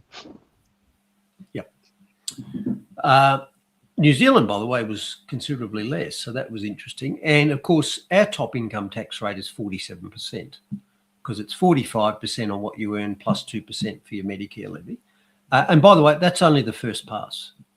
That doesn't include when you spend it and they take GST, when you want to register your car or stamp duty on the house that you've sold, or you name it, or buy a pack of ciggies. It's not just income tax. You are taxed at every monetary transaction you make, starting with before you get your money and ending up when you're dead. Every single level. But you mentioned this is comparable countries, Bruce, right? Is that what it's coming to? Because because I know that Germany's got a really high threshold for, you know, they've got quite a big strong tax, I thought. Look, they would be. They're a European socialist country. I don't know if they didn't compare them or they didn't drop into this top 6. Oh, okay. Yeah, okay. 7, Interesting. 8. Okay. So that was top income tax rate. And as the article said, it's a double whammy. You've not only got very high income tax rates, you've also got very high capital gains tax rates. So if you earn money on an investment because you sell it for more than you bought it for, they take a big chunk of that as well. So Australia, in fact, has the highest capital gains tax rate of all the countries that they examined. And note, interestingly, that our close neighbour, New Zealand, has no capital gains tax. Yeah, I remember that. I remember a comment coming through when they made from a few people in New Zealand saying, come and move over to New Zealand. We don't have that. Bring your business over here. Now, obviously, New Zealand will fix that error, but they've not only got a lower, their income tax rate is lower, but their capital gains tax rate is 0. And, you know, Australians moved to Dubai when you still could because they have 0 capital gains taxes. Well, New Zealand currently has 0 as well. Well, there you go. Just Okay, goes so to that show that article, we have a very hungry bureaucracy, Bruce, don't we? We have a very hungry bureaucracy. We have a very hungry bureaucracy. And what are we getting for our money, Mark? Well, we're getting this. We're getting snowy hydro, which is now 10 times. You said 40 billion. Have you seen a 40 billion estimate on this project? I'd only seen a bit well, over. Yeah, but over 20, but this is just my forecasting. My forecasting could end up well and truly into 40 billion. But anyway. Yep, and we've got Labor Prime Minister Turnbull there. So yep. Oh, yep. This project was approved apparently in a week on the back of a napkin in crayon, and they originally said it would take a few years to build and cost $2 billion. We're now about 5 years past the completion date. The cost has blown out 10x, and we still have no idea if we're ever going to get anything for it. And we've discussed all the engineering issues they had with that, with Florence and so forth. So you're getting that for your 56% handover. You're getting snowy maybe sometime, who knows?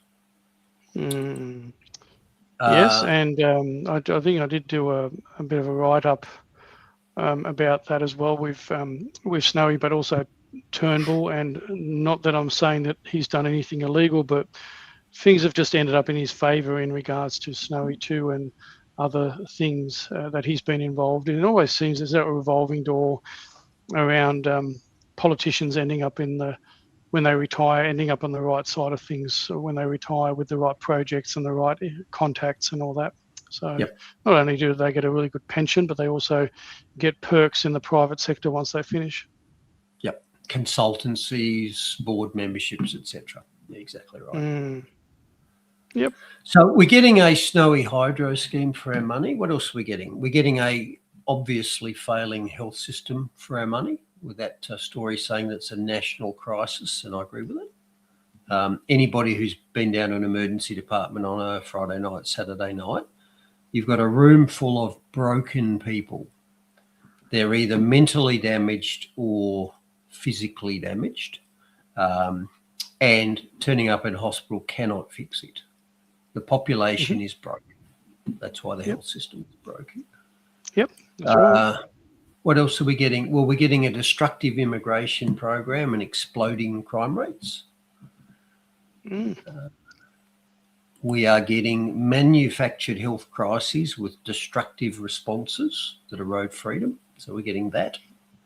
And still waiting for the bird flu thing. It hasn't really reached critical mass yet, but most days lately it's, oh my God, we found another seagull in Ceduna that's dead from something. Oh, PCR test says it was bird flu. So watch this space on bird flu. That might be the seasonal fashion. We're getting a suicidal energy policy where we've torn down what we used to have, which was cheap and reliable, and which allowed Australia to compete with nations elsewhere in the world. You know, it cost us a lot of money to ship anything that we produce anywhere. And so the only way we used to be able to afford that is it was cheap to produce, because we had oil and gas and electricity from coal. So they've systematically destroyed all of that. They've taken away Australia's single one competitive advantage voluntarily. So they've done that. Yep. But there's no mechanisms at all, Bruce, for the citizenry to be able to call back any politician or any policy or any bill. And this is one of the things people have to understand, is that our system doesn't allow for us, the citizenry, where the government is meant to be, a responsible government is meant to be there to govern on behalf of the people with accountability and transparency, but we haven't got any checks and balances in place if they go beyond accountability and transparency. We have no recourse apart from waiting for 4 years. And a lot of people claim because of the media saturation and everything, the people that get into government aren't really the ones that good people actually want, because the media is so skewed in the favour of putting in the right people. And that, by the way, is both sides of government, Labor and Liberal, which I think is and not only does it not change when they get in, regardless of who you vote for, they just change what their promises were anyway. Yeah, sorry, we're going to do it anyway, as you know. Yep. Yeah. voice to Parliament in South Australia. 65% of South Australians voted no. That stuff, your voice doesn't matter. We're just going to ram it through anyway. And in other states too. So this comment, Sam Neill apparently did die today, and I've been watching Peaky Blinders, the series, which is actually very good, and he's a character in that. I didn't realise he was 78.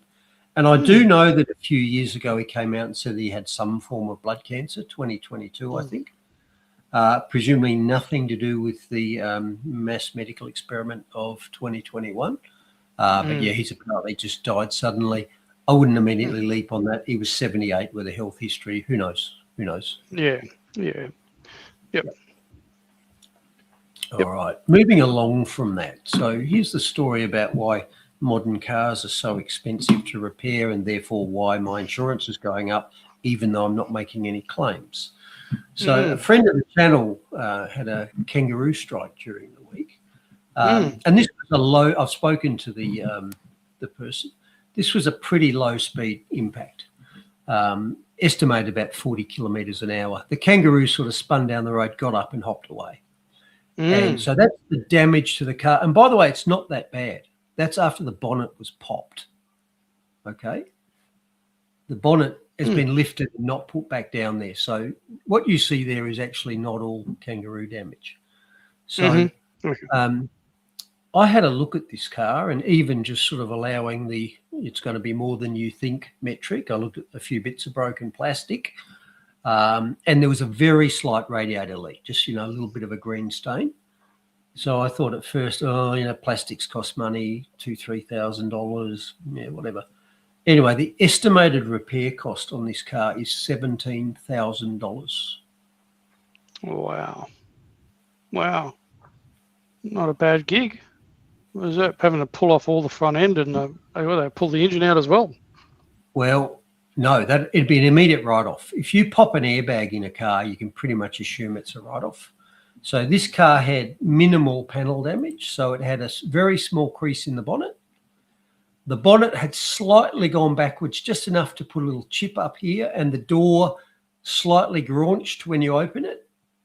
So there was a few millimetres of buckle in one side panel. But take note of that arrow that I've got there. So that's where the Mazda badge used to sit on this car.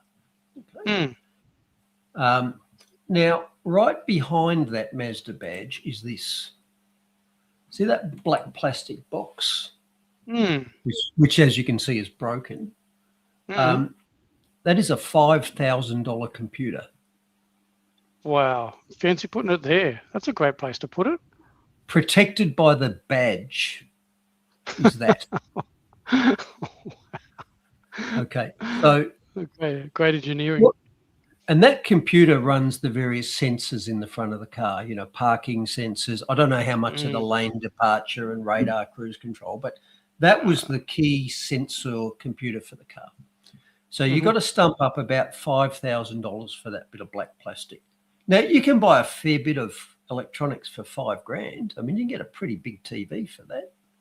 Yeah, 100%. And once you've bought that and you reconnect all the sensors back to it, it has to be calibrated, which apparently costs another few $1,000s. So half of the $17,000 repair cost is that black box and the sensors that it was connected to. So that, I think, is at least one other reason why yours and my insurance rates are absolutely skyrocketing. It's because cars are extremely fragile on the front end now due to all the nanny state stuff. Now, ironically, I used to have a car just like this, and one of the reasons I sold it was there's a lot of kangaroos where I were, and I thought one day I'm going to hit one of those. So I went up to a four-wheel drive with a rhubarb on it. But your average city car, you can write it off in a impact with a kangaroo that gets up and hops away. Yeah, well, that's obviously maybe worth a bit more. My young bloke had two VK Commodore wagons, and one hit a kangaroo and it wiped out his front right hand light and all that, and they wrote that off. Admittedly, that was probably market value around $6,000, and they just wrote it off. It wasn't worth it. and the other one was a tree come down on it, and part of the tree punctured the fire wall, so they wrote that off as well. Yep, that's right. So yeah, there you go. All the nanny stuff that you're forced to have, you might like it, you might not. If you bump into a kangaroo, it could write your car off. This was a roughly $24,000 market value car. And the way the insurance company decide whether they'll write your car off is they look at what it's going to cost them to repair, less what they'll get if they sell it as a wreck. And almost all of this car has got components. It's got a low mileage engine, gearbox, everything, interior, glass. So it's got $6,000 or $8,000 as a wreck. So they look at, okay, what are we spending versus what do we get? And if they cross over to write-off, this car was almost a write-off. They are going to repair it, I believe. Oh, wow. Okay. Yeah, it was close to being a write-off. And I guess if they dismantle it, if they find one more thing, yeah. And someone said in the comments, you know, in the old days, you panel beat it. They don't do that anymore. That's right. The repair quote for this is all replacement. You know, that bonnet, which has got a very small crease in it, that's a replacement. Yep. The guard down the side, which looks fine but must have moved a few millimeters, that's a replacement. Yeah. Yes. There's no structural damage in this car. This is all superficial. It was driven, you know, tens of kilometers afterwards. Yeah. All right. Yeah. These things. This is my my young bloke's just bought a car. It's a few years old Subaru Forester, and it's got this technology in it. But he gets frustrated with all that bloody tech there that you were just showing about the facial, because he's like, he wears glasses and he looks around, and all of a sudden these beepers go off all the time, telling him, oh, eyes on the road, eyes on the road. But it's for your safety, Mark. So, yeah, modern cars have not only got these expensive computers being used as bumper bars, they're also, as of pretty much now, in the EU, in Europe, it is now mandatory to have a driver-facing camera that monitors you as you drive. Now, they say that this is for safety because it's a fatigue monitor. It looks at your eyes, and if your eyes droop or wander off the road, you get a chime or, a strike on your social credit score. So these cameras are, as of I think this month, mandatory in new cars in Europe, which means they'll spread everywhere, no doubt about it. And I wonder what else they'll be monitoring with that camera that's looking at you rather than what your eyes are doing. The EU says it's going to save tens of thousands of lives. Maybe it will, maybe it won't, but it's also going to provide yet another data stream for you. And I had a bit of a deep dive into this during the week. A lot of very modern cars have got automatic crash reporting. So if the sensors in the car detect an impact, significant impact, they send a automatic SOS. They dial 911 with your location. So your car knows at all times where you are and also what forces are being exerted on the car. And these are being collected in a centralized data unit, which is in your car. And that is being uploaded real time to who knows where, your insurance company, your car manufacturer, whatever. So they sell it as if you have a crash, we'll send the ambulance feature. What it really is we know where you go at all times.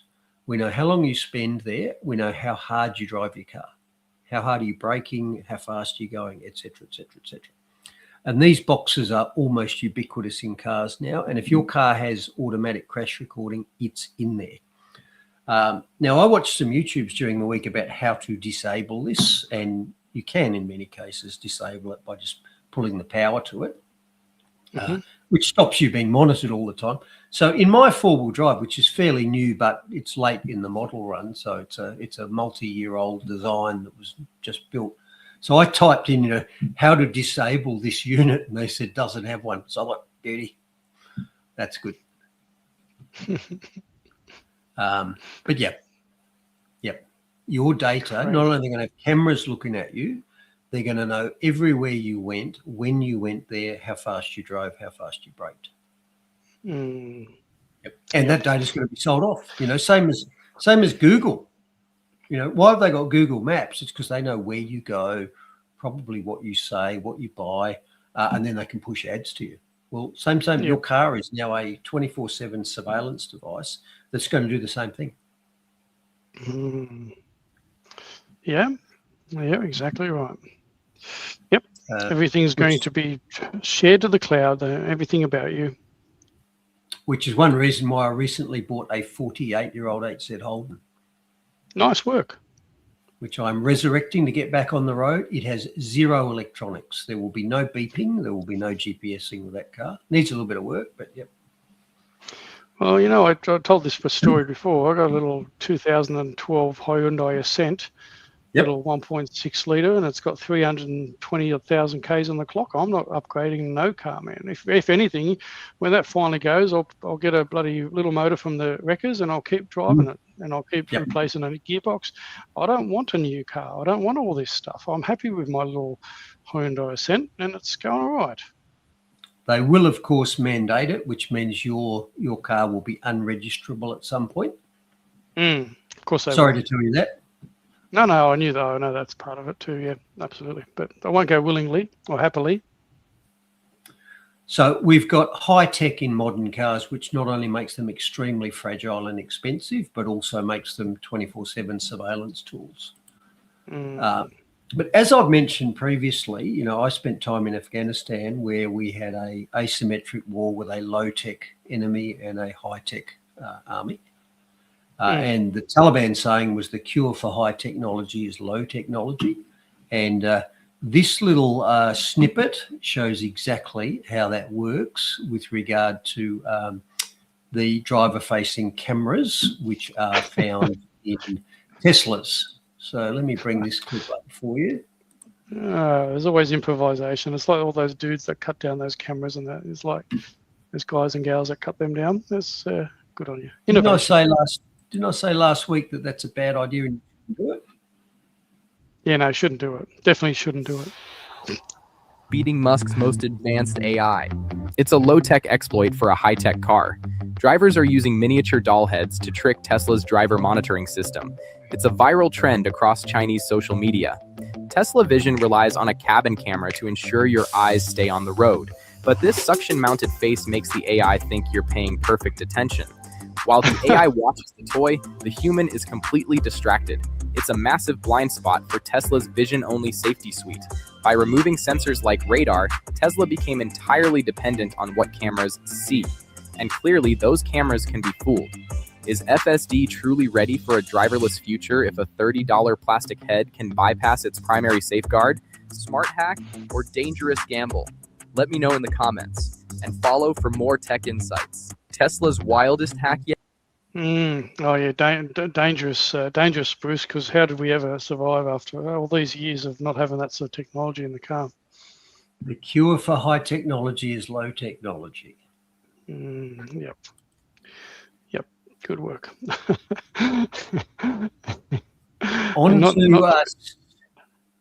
Go on. Not to be shied off, Bruce. Let me just. I'll bring it on. You know, he had the commentary, so you're right. He has watched. I'll see if I can bring it up. Hang on, let me share. Only one today. There's no big spamming, but he must have watched. The intro, Bruce. Definitely, he took a photo of the slide. So there you go, mate. There you go.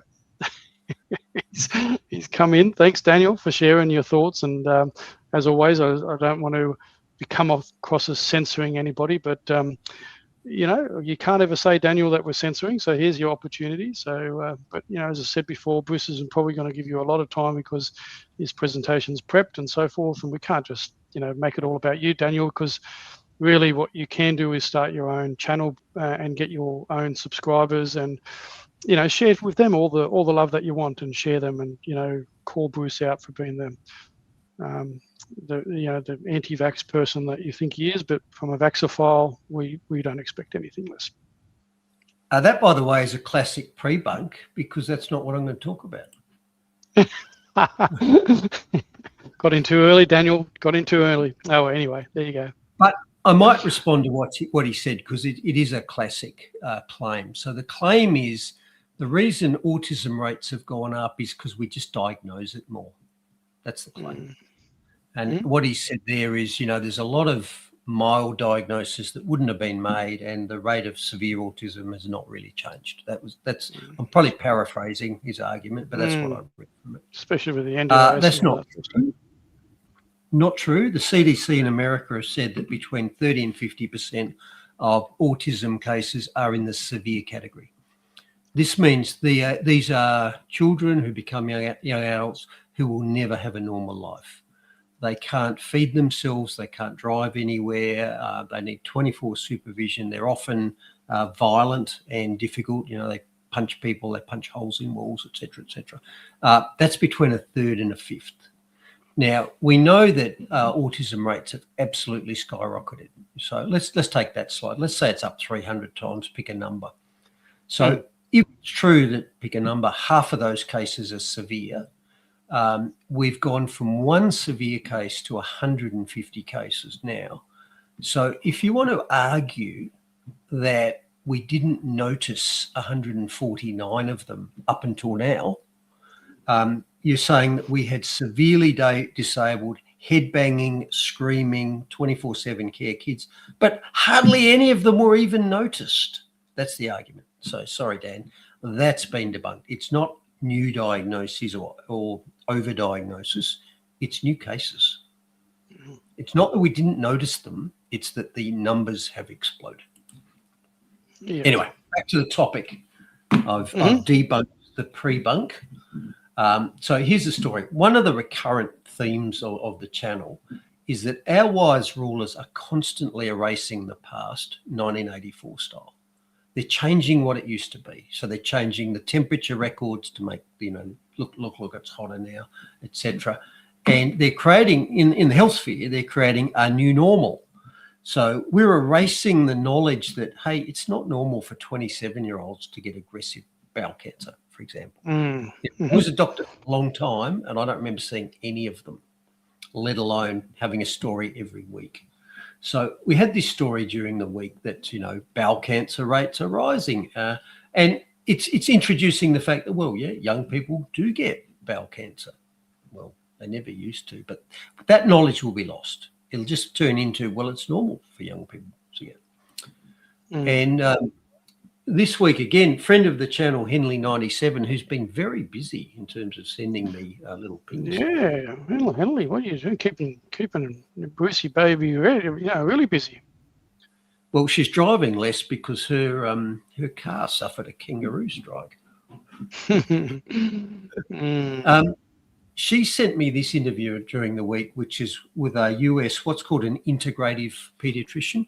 Now, integrative doctors is a sort of generic term for doctors who don't just follow the drug model, but look at health, nutrition, environment, et cetera, et cetera. So if you want to... Like Dr. Brighthope in Australia. Absolutely. Yeah. Yeah. Does he describe himself as an integrative physician? I think he does. He does, yeah. He does, yeah. World of Wellness, I think he's involved with and all that. So, yeah.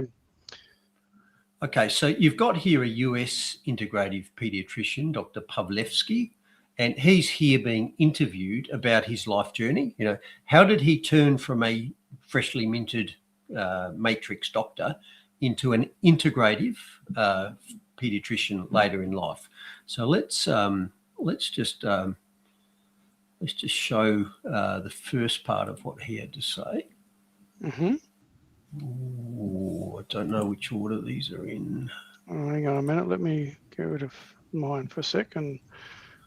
We'll see. What do you got up first? No, I'm going to pull that one down. That's in the wrong order. Sorry about this. That's right. It's live. It's live television for you. Yeah, and I've got them labelled both the same because it's two clips. It's not as if people want to pull their subscription or anything. It's not as if we're getting $1.6 billion or $1.3 billion taxpayer funding to run this program, Bruce. Right. Okay, let's play this one, and fingers crossed I got them in the right order now. So this is how Dr. Pawlewski went from newly trained matrix doctor into an integrative pediatrician. So I became a pediatrician, and along the way, I didn't get into what I'm doing. It got into me. because I started to see the things in the real world that didn't align with what I was taught in medical school. So I started learning about nutrition. I started learning about the idea that the body has the innate capacity to heal. I started learning about Chinese medicine and acupuncture and homeopathy and chiropractic work and osteopathy and herbs. And I started to see that there were just different philosophies in these modalities. And then in 1998, when a mother came up to me and said, Dr. Larry, did you know that there's mercury in vaccines? This is 15 years after starting medical school. And instead of just brushing it aside and saying, none of that is important, I actually delved further in. And the more I delved in, the more I realized that what I was learning was further and further away from what medical school taught me, residency taught me, and what the medical bodies and regulatory agencies and governmental agencies were telling people were true. So I'm a truth seeker, and I hold on to the truth. It's not my truth. I don't care about my truth. I care more about what is true. And when I started to see what we were doing to kids that was harming them, I had to stop them. A man from your own heart, Bruce, eh?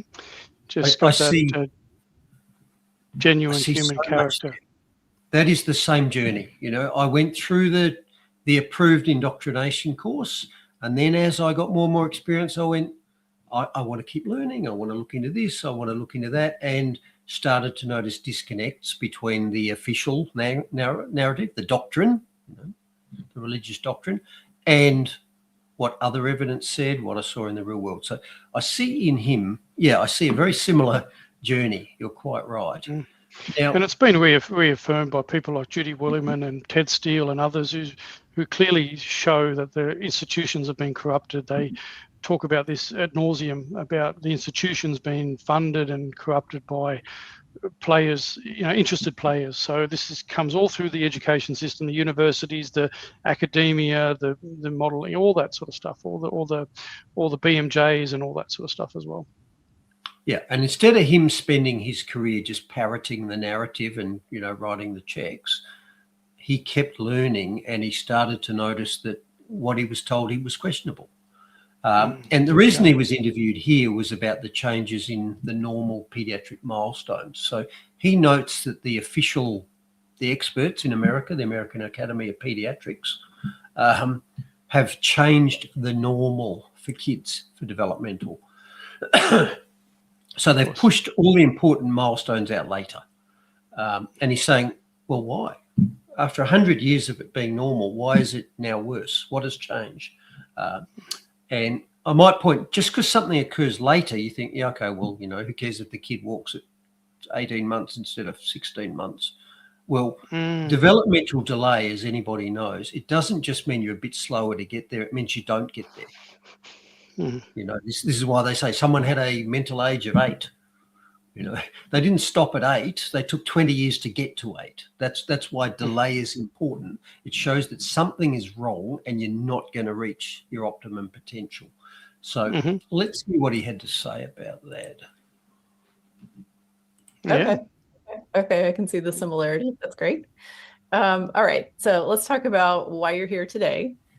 And that is that the CDC and the American Academy of Pediatrics changed guidance for developmental milestones in February of 2022. And that's the presentation that I was referring to that you gave at MAPS earlier, just a few months ago. And what are examples of the guidance change in regard to developmental milestones? Well, before I answer that, I just want to say that child development shouldn't change. Right. And what I learned in the 1980s was based on what pediatricians had been seeing for decades. And the textbooks that I was using in the 1980s and early 90s were textbooks that had started way back in the 1880s and 1890s. And as far as I know, there's nothing that changed in child development till recently. Right. And so in the early 2020s, it was decided that they needed to re-meet to reassess what normal development is and was. And so they made changes.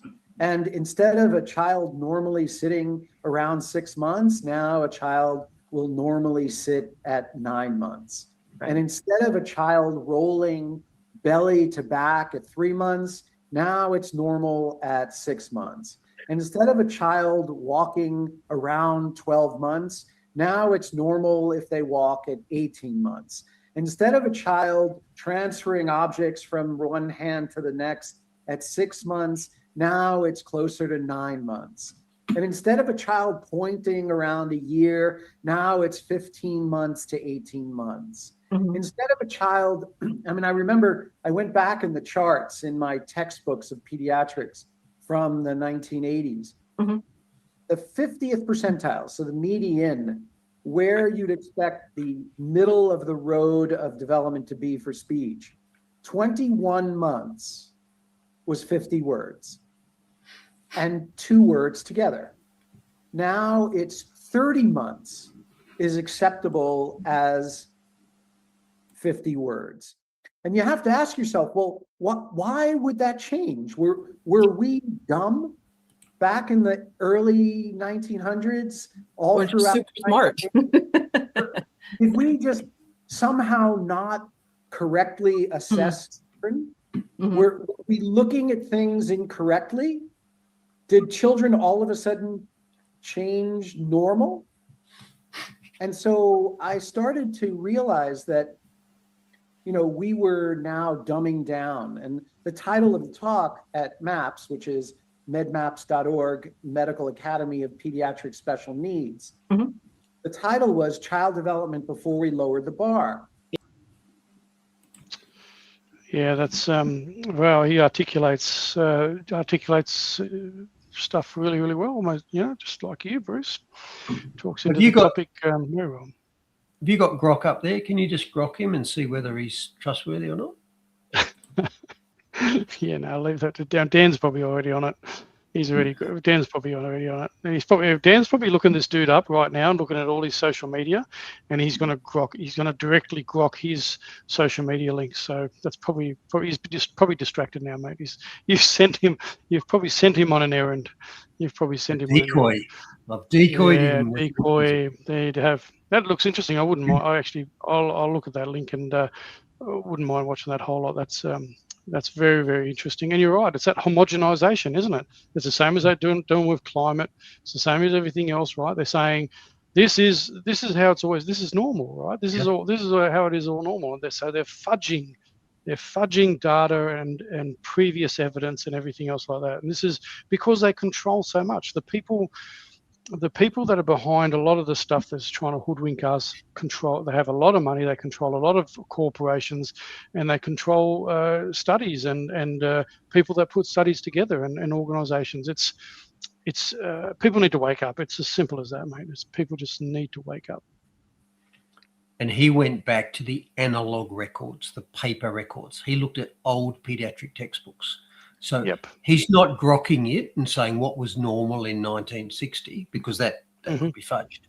He's going back to the paper records. And, of course, that's what you need to do with temperature records. And that, of course, is why the BOM, the Bureau of Meteorology, has been digitising the analog records, so digitising the paper records, changing them, and then burning the paper records, destroying. It's the memory hole. It's 1984's memory hole. We are changing the past. Well, that book gets such a big run, doesn't it? I mean, bloody hell! Talk about prophecy. All right. So, just to summarise a few of the things that this paediatrician said, just a few milestones. In the old days, 50% of kids sat up by 6 months. Now the new normal is 9 months. In the old days, 50% of kids walked at 12 months. Now the new normal is 18 months. And these are seriously delayed. And 51 words at 21 months has now come, 50 words has become 50 words at 30 months. So they basically added a third to all of these things. They've said that it is now normal for kids to be delayed by a third. Yeah. Now, Yeah. It's not just delay, and it's not just developmental delay. So add all that together, the fact that if the kid is on a slower path, they're probably not going to get as far in the end. And remember, this is something new on which I've only just found out about. This is on top of the fact that our kids are sicker in physical terms as well. They are fatter, they have more allergies, they have more autism, they have more asthma, they have more diabetes. So there's been this global decline in the health and well-being of children. And now add to it, developmental delay, which, as I say, is likely to mean that they're not just slower to get there, they don't get as far. So the question is why? Why are we seeing these enormous changes in such a short period of time, in several decades?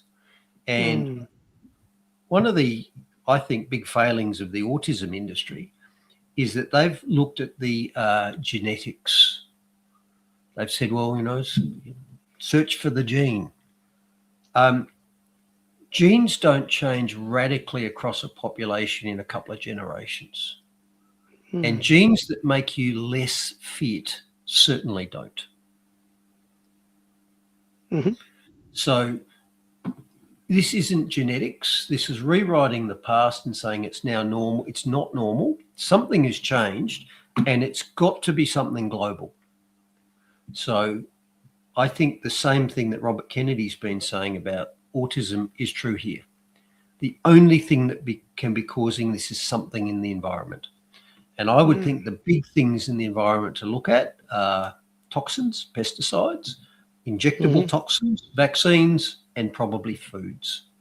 They're the things which changed massively across a couple of generations and affected the entire population of kids. This ain't genetics, and it ain't relabeling.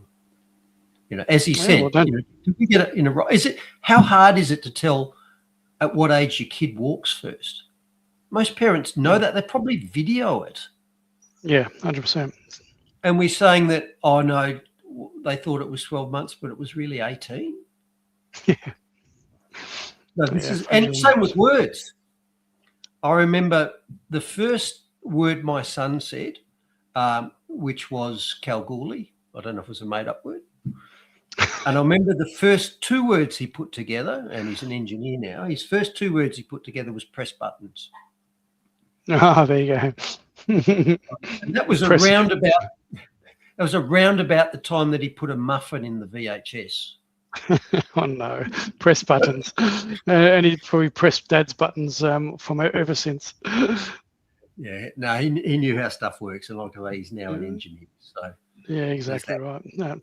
Chip of the old block, mate. Chip of the old block. And you can don't take a Christian's perspective on this, but what you just indicated though, that's not how evolution's meant to work, Bruce. Right? Is it? Isn't that? That's not how evolution's meant to work. That seems to me as devolution of the humankind to me. But anyway, that's just my 2 cents worth. Yeah.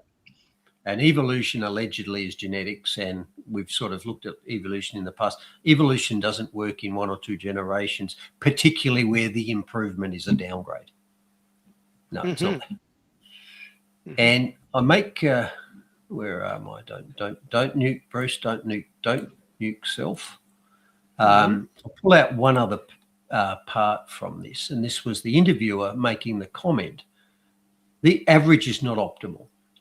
So all of these things are basically, when does the average kid do this? Now, mean, median, let's not go into that. So if the average kid walks at 12 months, that doesn't mean it's fine if everybody does it, because half will be above, half will be below. So do you want to be average, Mark? Do you want your kids to be average, or do you want them to be ahead of average? I want my kids to be above average. I wanted so much for them, but they've got a starting block off me, mate. So just like, you pray for all these things, mate. You hope for the best, but there you go. Do you need a hug? Seems like it, doesn't it? Good call. You want to know how to be crushed as a father? Both of my kids are taller than I am. Yeah, well, that's not going to be hard for me either. But anyway, don't worry. That's an outrage. That's good though. That's good genes, brother. That's good genes. Good on you, brother. All right. Now, she's made the point that average is not optimal. And that's true. You think of blood tests. You know, they take a blood test and they say, oh, yeah, cholesterol, this is the average. They never say everyone should be average. They always try and push it down so they can get you on statins. And just because it's the average that's measured doesn't mean that it's good. It doesn't mean that it's normal, healthy, or optimal, particularly if your population is not normal, healthy, or optimal. So here's an example. In the last 50 years, the average Australian has gained 10 kilograms.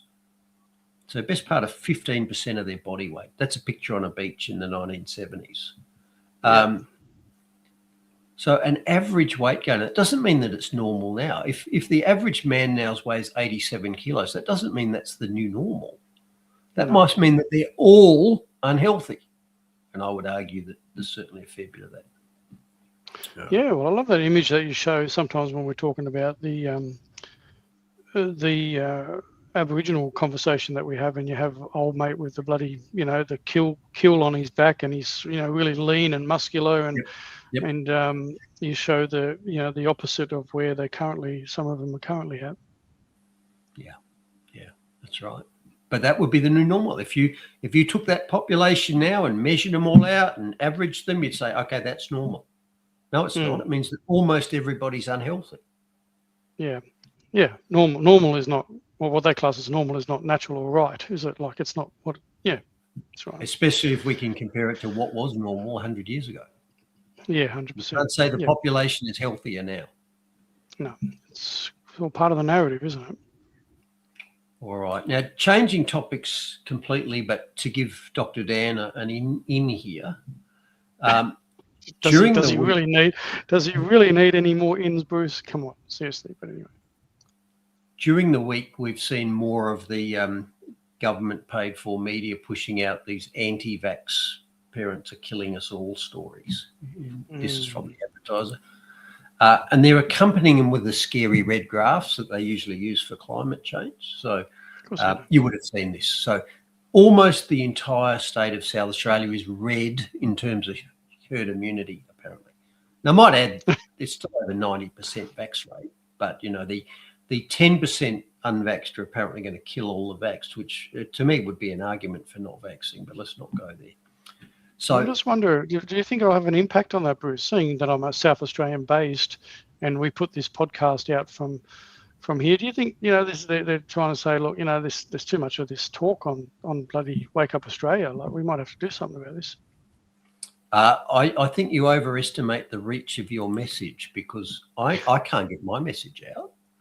Anyway. You're right. You're right. I'm just looking at the stats on my Facebook and it's like, bloody crashed. So, but anyway, there you go. So that was a story in the Adelaide broadsheet, the Adelaide Advertiser, the local newspaper. And as you know, I have a subscription to the Adelaide Advertiser, and they always encourage me to make a comment. So when I read a story like it actually says, would you like to make a comment? So I did. And I put this comment, where they're talking about falling vaccine rates. I wrote, you reap what you sow. Coerced vaccination during the COVID era woke a lot of people up. What? Now, to my astonishment, I slipped that past the censors.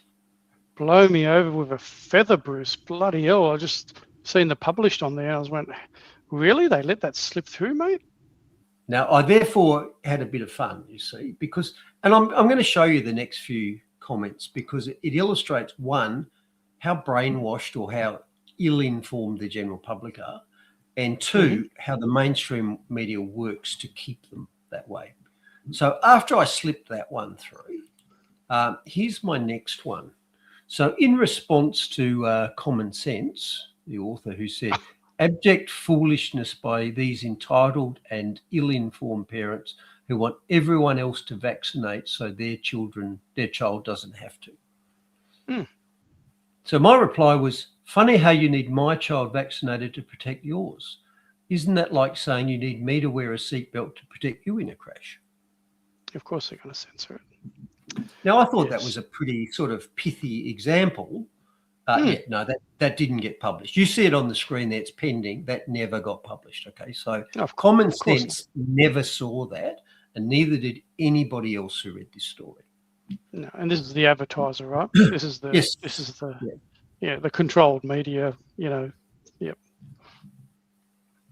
Okay, so here's the next one. So in response to Alan, who said, that's why all vaccines and medicines are rigorously tested first. I replied to Alan and said, you do know that none of the childhood vaccines have gone through a proper large-scale gold standard study, an RCT with a saline placebo, right? Tom didn't get to see that.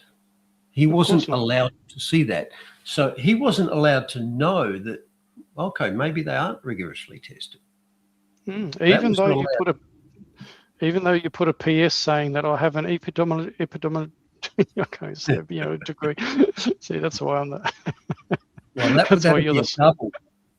that'd be a double sensor, as is reflected in this one. So the quadruple booster rooster, who I'm guessing is not taking a neutral stance here, said, so long as you have 7 or so years of formal medical education behind you, I don't mind you doing the research and drawing your own conclusions from the data. So I said in response, I had more than 7 years of medical education, including an honours degree when COVID came along. I did further research and concluded that the COVID shots were dangerous. When I started telling my patients that, SA Health sacked me and the advertiser persistently deleted my posts, including this one.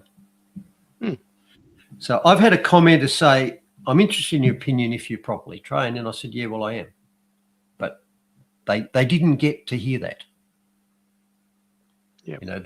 The gatekeepers, the wise rulers at the advertiser said, you're not allowed to know that. Yep, and this is what happened all through COVID. So I'm going to put it out there that the advertiser and all the people that behind the advertiser, you are a danger to humanity and society by censoring honest, open, transparent discussion and debate. Well, they do tell you that they are the advertiser, not the newspaper. Yeah, that's right. They advertise only what they want you to hear. Good on you, advertiser. And somebody pays for advertisements, right? Wonder who that is.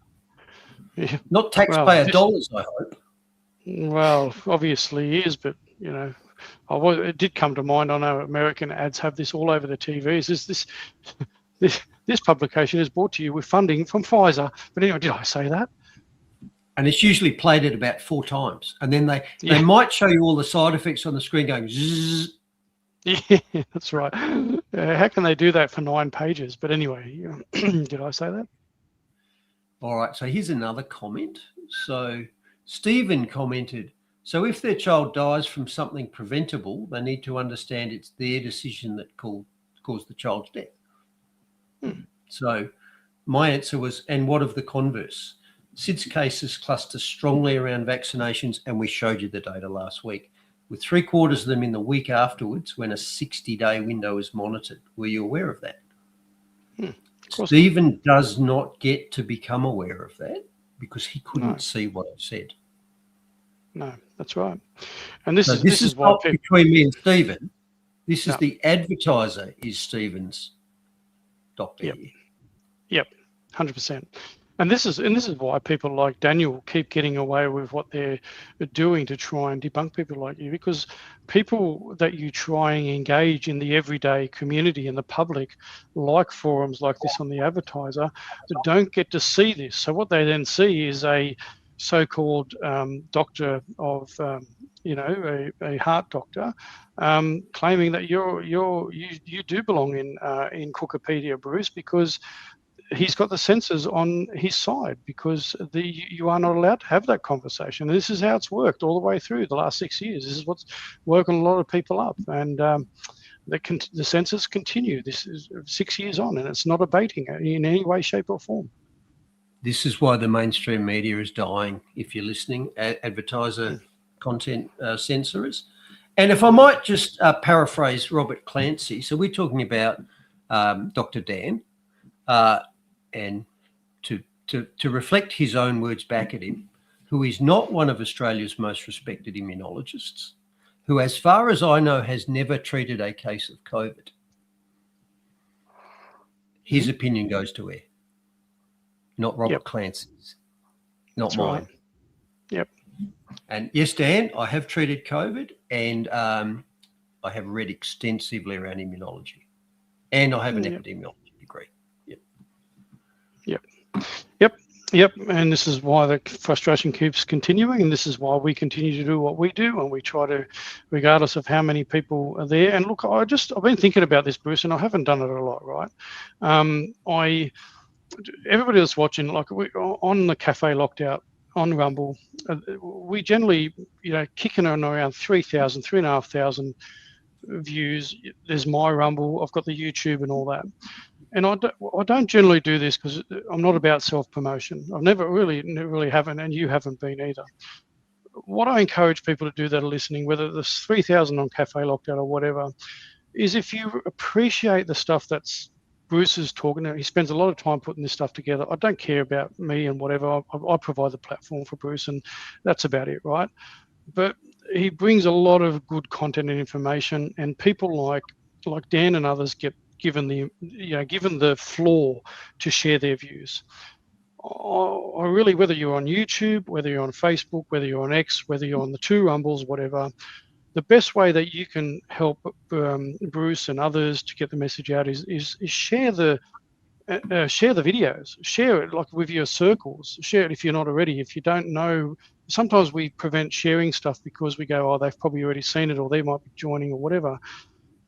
Who cares? Like, share it, not for me, but for the stuff that Bruce is trying to get out there. And like, I don't do this often, Bruce, but I think it's important. We haven't done it. 116 shows. I haven't harped on this a bit, but it's not even about the like button or whatever. It's really about reach. And because the censors continue to still get us, people that hammer us and that talk counter what we're trying to talk, get all the platforms. So I'm not going to do this every week, but I'm just doing it this week. If you enjoy the stuff that Bruce is bringing and you appreciate the conversation, then just all I ask is just share it amongst your friend group or whatever, on your social medias or whatever. It might get censored there as well, but at least you're trying to get it out there, right? So I know I don't do it much. I've never been good at self-marketing or promotion. It's just really why I am where I am now. But it's important for you, mate, because you bring a lot of good quality content out there. Yep. Talk to people over the fence, because they're not going to get it from Channel 9. Yep, 100%. And the advertiser just continues to prove that with the examples that you're bringing up. And it actually, it's infuriated me a little bit. But anyway, that's I've got to bring myself back down again. On you go. Continue, brother. On we go. So what are we up to next? All right. More bad news for the mRNA vaxaholics, because this peer-reviewed paper this week has found persistent expression of both the mRNA, the blueprint for making the spike protein, and the spike protein itself more than 3 years after injection.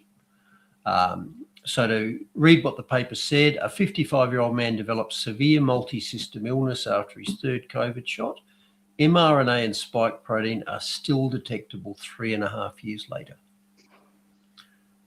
Now, if you remember what they told us at the time, they said that the mRNA, it stayed in your arm, didn't get out of the injection site.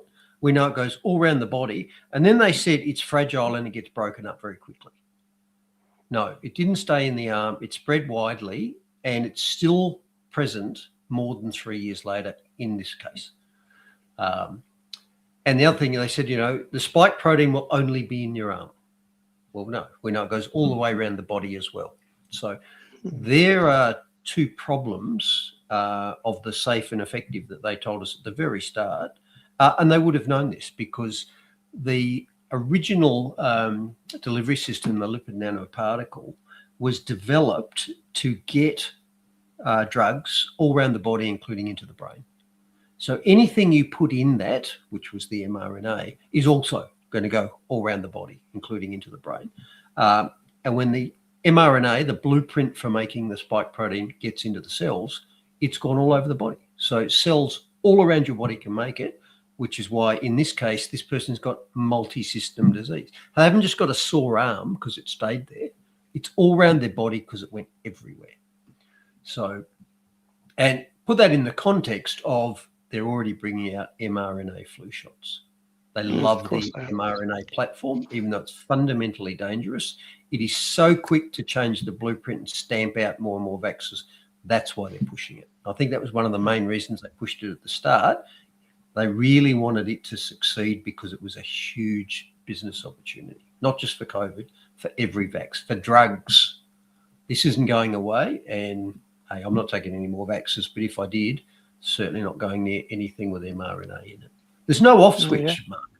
There's no off switch.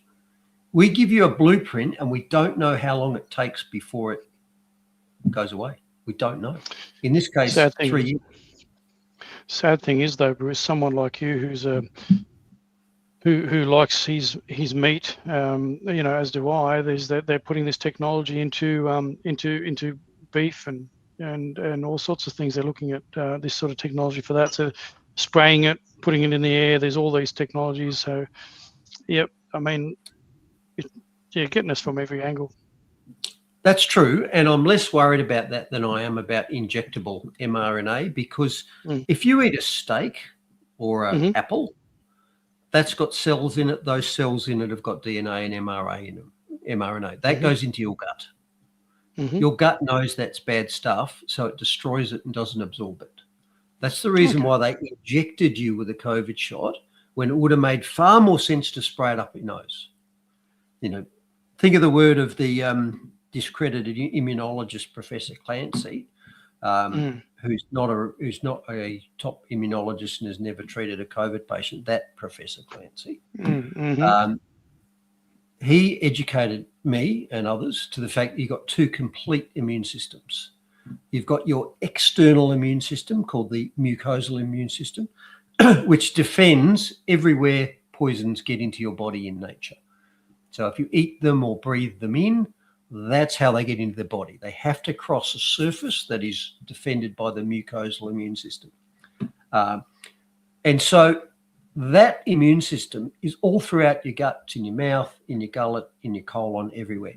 So if I eat a steak and it's got bad things in it, aluminium or mRNA or spike proteins, my immune system, my mucosal, stops it getting into me. You know, you think when you eat a steak, it's inside you. It's not. It's in the hole in the donut. So I'm far less worried about ingested or inhaled mRNA than I am about injected. Because if you inject it, you bypass that defense mechanism. That's why they injected it. They wanted to bypass it. Didn't make any sense in immune terms. You know, you want the defenses at the site of entry, which is why you should get respiratory vaccine if you get them at all. They should be sprayed up your nose. So your mucosal immune system goes, okay, that's trying to get in through my nose. That's where I'll send the defenses. They injected it, so your mucosal immune system had no opportunity to stop that. So I'm less worried about eating mRNA than I am about having it. I'm glad I brought it up then. Good stuff. Thanks for clarifying that, brother. All right. Okay, we've covered that, I think. Wow, we're going to be now. tapping By on the the way, door. the died suddenly haven't gone away either. So there was another one at the World Cup. You remember back in the early days of COVID, there were all of these pictures of soccer players just keeling over in matches. Still happening. So in this case, a South African World Cup player, someone who recently played in the World Cup in America, he's killed over and died at home at age 25. Oh, bloody hell. So the died suddenlies are still happening. This is not normal. You know, go back in your 100-year-old textbook and ask how many soccer players normally keel over at age 25. The textbook's probably never heard of one. Nowadays we hear it, oh, it's another one, it's yet another one, it's yet another one. And a bit like... Oh, it's normal. It's normal. It's the new normal. A bit like 27-year-olds getting stage 4 bowel cancer. Oh, yeah, well, you know, that happened there and there and there. It's normal. No, not if you get the old textbooks out, it's not. That's a new normal. And like I say, normal is not optimal. Yep. 25. Right. It's a big health show this time. It is a big health show. Plus, we've gone So off track a few times. Here's another one. To add to the long list of Ozempic issues, now there's this story that says Ozempic makes users docile. Now, I've added to that my own list of other things that our wise health rulers tell us is good for us, which also tend to make the public docile or fat or both. You know, the expression fat, dumb and happy comes from somewhere. So here's some other things that are highly recommended for the population, which also impair intelligence and damp down independence and aggression. So we've got statins. So statins restrict your body making cholesterol, and cholesterol is a precursor to steroid hormones, things like testosterone. So statins reduce that. Our wise rulers like that because that means you make less testosterone. Fluoride has been shown to reduce IQ and also semi-sedate people. So they put that in the water. All the fattening foods that are now pressed on us as healthy, so carbohydrates, seed oils, and plant foods, all of them reduce testosterone. So anything that fattens you, that fat that is produced is capable of producing estrogen. This is why fat men get man boobs, by the way. They're producing enough estrogen in their fat to get man boobs. So obesity lowers testosterone. Some plants themselves have plant estrogens in them. And that, by the way, was what was behind, or that idea was behind one of those low cholesterol margarine things that they marketed a while ago. And again, it shows you yet another fraud. So they said, if you eat our brand of margarine, which has got plant cholesterol in it, that lowers your cholesterol. Now, this is at the same time they're telling you that you shouldn't eat cholesterol because it's bad for you. They're telling you you should eat plant cholesterol. So the reason that lowered your cholesterol is because if you eat a whole lot of plant cholesterol, your body doesn't bother making as much human cholesterol. And then when they test your blood for cholesterol, they don't measure the plant cholesterol. So it's a complete fraud. You've replaced the cholesterol that your body makes because it wants it with a foreign cholesterol. It's not quite the same. And then they tell you that you're healthier because your level went down. You've replaced it with something foreign.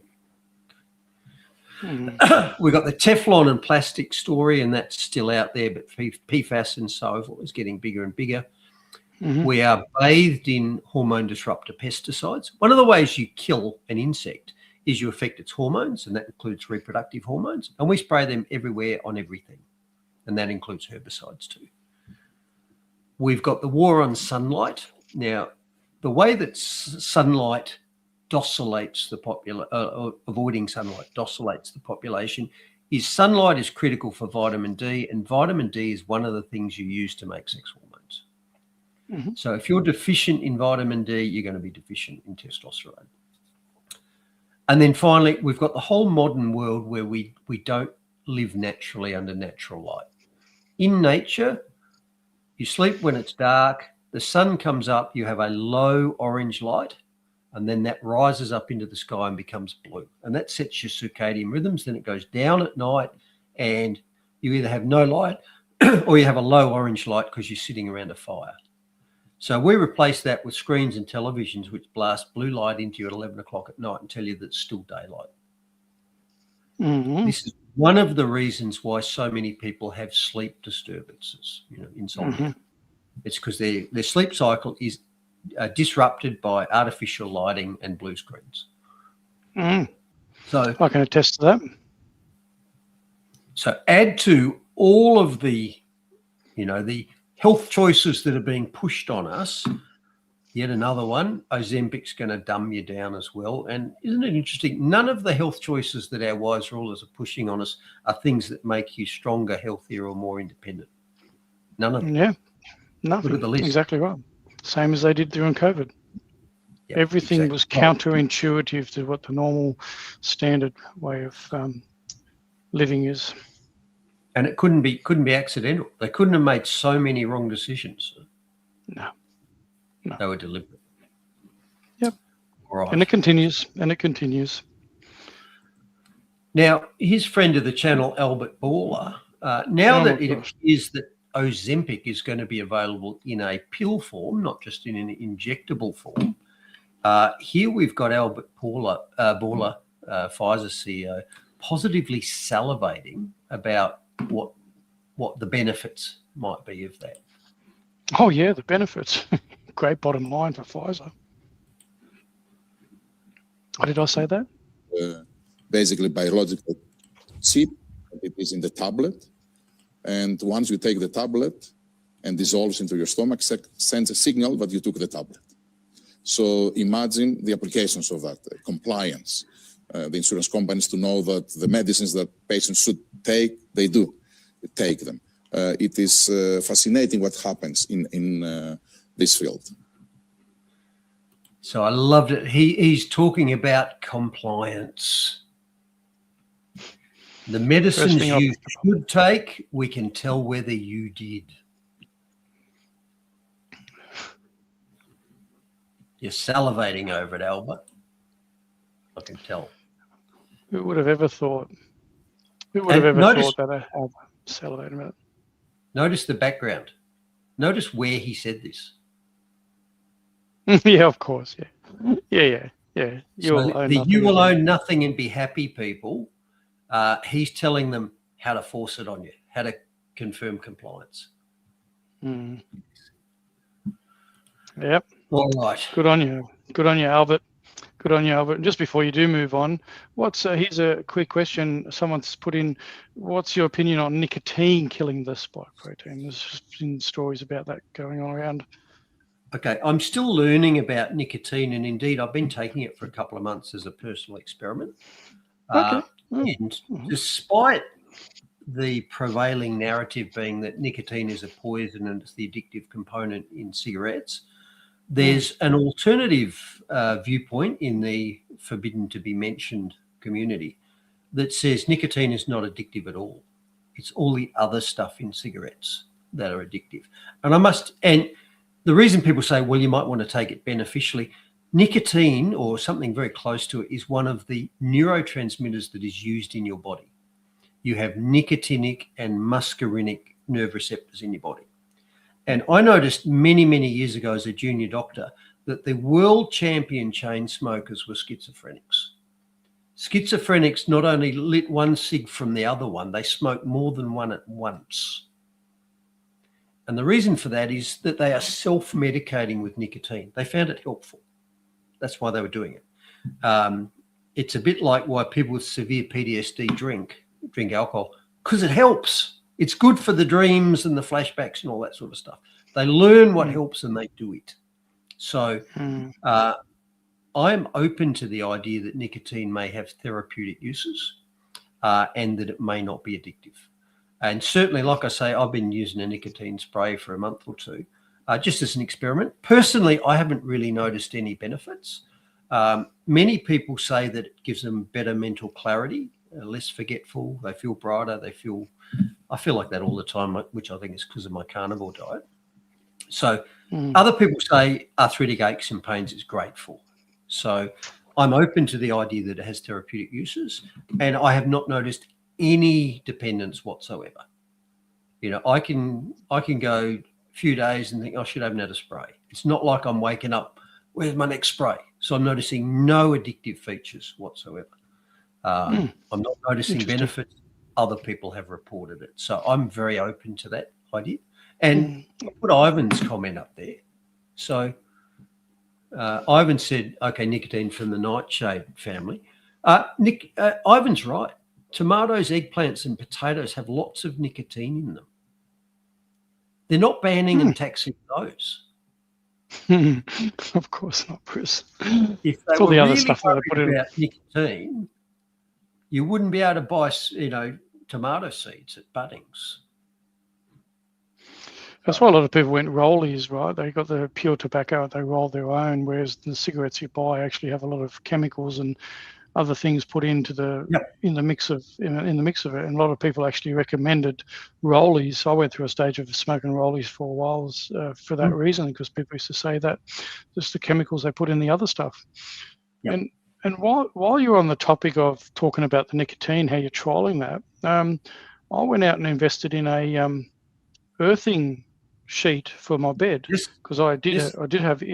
have issues with sleep and other issues, and part of that is obviously because I burn the candle at both ends, and I generally don't go to bed until midnight or after. But I do have lots of issues sleeping. But I went and bought an earthing blanket. I can honestly attest to you since buying it and I've tested it now for a number of weeks that it has actually improved the quality of my sleep. So I'm not telling people to go out and buy it or whatever, but if you are having some issues with sleeping and that, try an earthing blanket.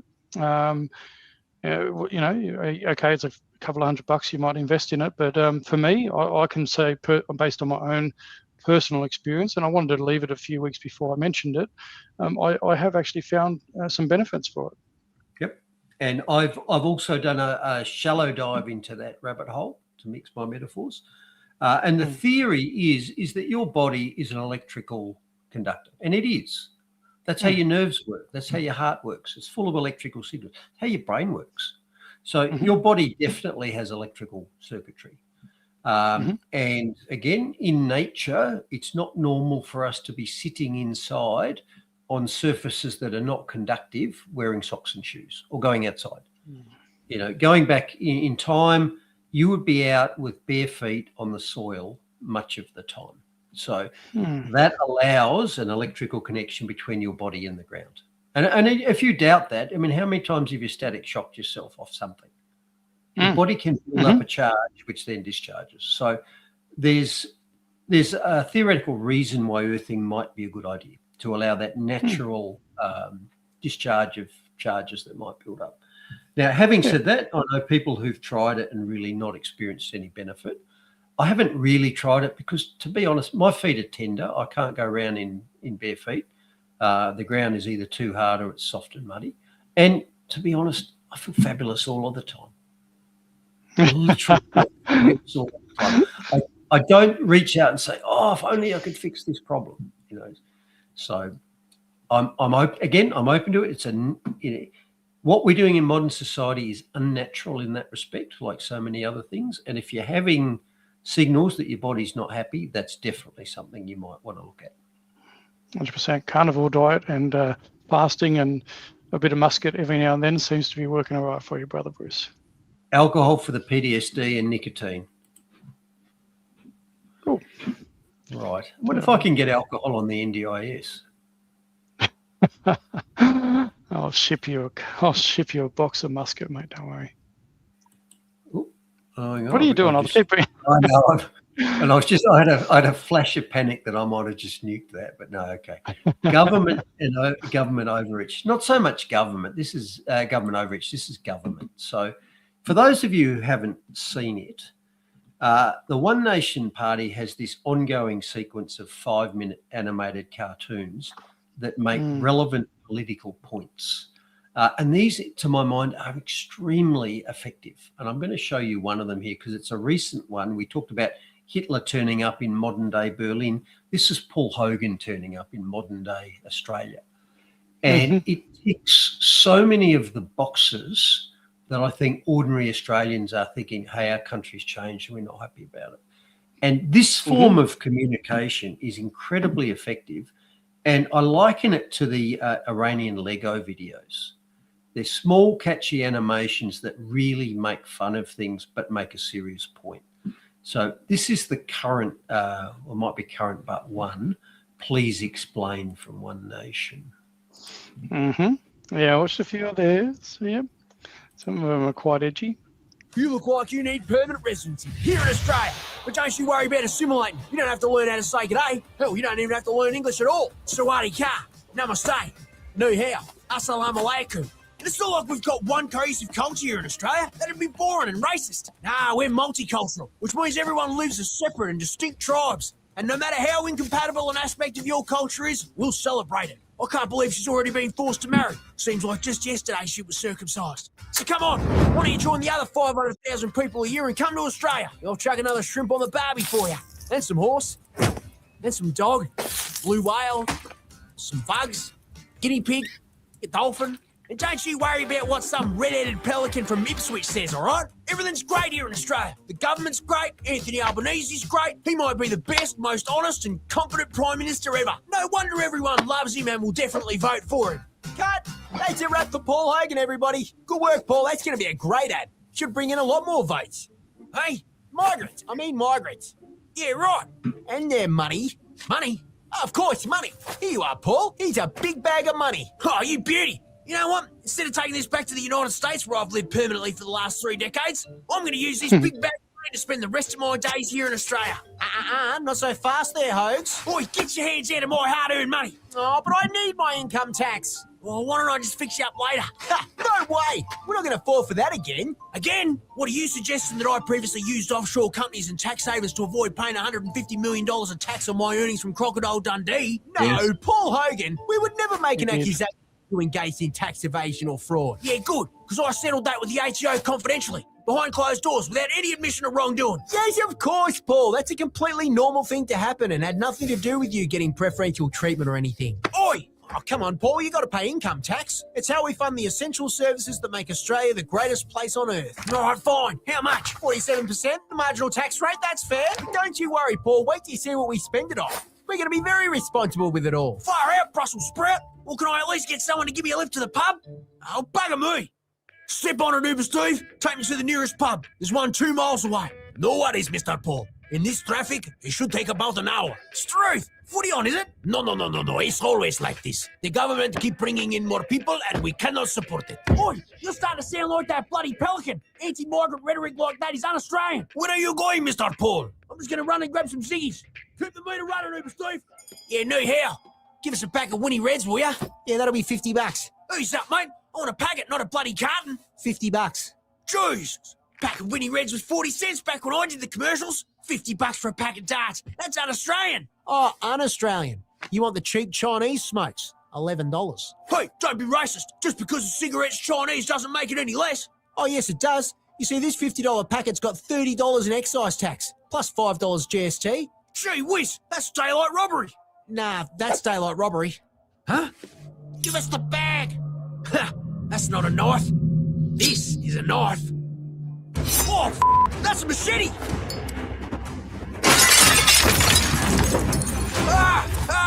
Holy cow, Uber Steve.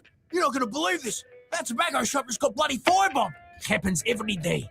It's because of the black market. You know, if the government just got rid of the excise tax, there would be no more black market and no more firebombing. Whoa, Uber Steve, you bloody pelican. I'm sure the government know what they're doing.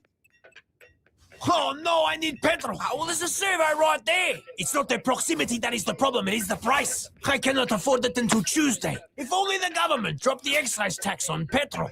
Oi, quit criticising the government, that's un-Australian. They need those taxes for essential services, Uber Steve. Yeah, beauty, we're here. What do I owe you? $135 plus GST. Oh, bloody hell. Oh, I need a beer, mate. Oh no, empty! This bag was supposed to last me the rest of my life here in Australia, but it's barely got me through the arvo. Well, of course I'd shag Kylie. I've screwed everyone else in the country. This government, I'm telling you, first they tax everything you earn, then they tax everything you spend, then they take extra for petrol and smokes. What's next? Grog? That'll be $23. Oh, I'm having a heart attack. Don't worry, I've called ambulance. Yeah, good. How long will they be? 5, maybe 6 hours. My taxes. Where am I, heaven? You're in Ipswich. No, this can't be true. With all the tax I've paid, I thought that was for essential services. That's not what they're spending it on, Paul. Well, where's their money going then, you bloody pelican? Let me show you. Hop on. We're spending $42 billion on net zero? That's just Snowy Hydro 2.0. Net zero will cost us $1 trillion at least. Oh, we're spending $50 billion a year on a scheme filled with rorts and scams? It'll be more than defence by the end of the decade. Oh, we're spending $600 million for PayId to get a rugby league team? Sports diplomacy. Oh, it doesn't make any sense. So that's why they got me to film that ad. They want to bring in more migrants, so they can collect more tax, so they can keep spending. They're addicted. You don't hate migrants. They do. They're the ones that have reduced migrants to mere economic units. You're not the racist. They are. Now you're getting it, Paul. No wonder we're $20 billion in debt. $20 billion? That's just the interest payment per year. These two have got us into $1 trillion of debt. Oh, I'm having a heart attack and a heart attack. Listen, Paul, you've got two options. Oh, You can run and hide in America like you've done for the last 30 years. Or you can stay here and fight with me to bring back the country that you helped forge. Help me make Australia the envy of the world again. Ow. What's it going to be, Paul? Flight or fight? Uber Steve, you came back. Mr. Paul, you left this pile of money in the Uber. Thanks, Uber Steve. You're a good Australian. You know, while I was dead back there, I had a bit of a character change. Now I know exactly what I've got to do. But I'm going to need your help. Can you give me a lift? Give me a one-way ticket to America. Now that's un-Australian. Sums it up. Paul's been a sellout all his life, hasn't he? They just keep getting better, those bloody those little shorts. I mean, look, they're really edgy. They're bloody really call it out for what they are, don't they? You know, and no matter what you think about, you know, One Nation or whatever, those they hit the nail on the head, don't they? Yeah, it's a very effective communication, and I'm going to stick my neck out and say I think Pauline's been watching the show. Mm-hmm. Yeah. I don't know if she has time, does she? Don't know if she has time. I just really hope, brother, that you know, we talk about politics a bit. In One Nation, we talk them up quite a bit. And Gerard Rennick talks about this a lot. I really just hope that they do sort out their democracy structure within the party. There's a lot of people that are really questioning the structure of the party. They've done so much work, they've got so much headway, but I see people commenting and falling away purely because they haven't worked out, they haven't fixed correctly the structure of the party. And I think they really do need to spend time and really do some hard conversations about how they do that. Yeah, and I have modest hopes for One Nation. I think the first thing we need to do is to destroy Liberal and Labor. And if One Nation is the mechanism for that, if we then get better governance after it, that's an extra bonus. I don't expect it. You know, all revolutions pretty much replace the existing government with a new one, which over time becomes no better. But the first thing I want to see is Liberal and Labor destroyed. Yeah, I totally agree. And to be honest with you, as much as I do know some of the South Australian representatives of One Nation, I've never made any bones about the fact that I have a lot of respect for Gerard Rennick, and he openly admits that he's possibly going to be a minor party for the very near future. But I really do think that, put it this way, I will be someone that ends up looking at getting behind whatever form of party that he puts together, because I have a lot of respect for him, and a lot of people might hate me for it. A lot of One Nation supporters might hate me for it, and they might throw a lot of mud. But it's just where I feel. I just see that he will lead a really good minor party that will hold the major parties to account, which is where he's talking and aiming at the moment. And who knows?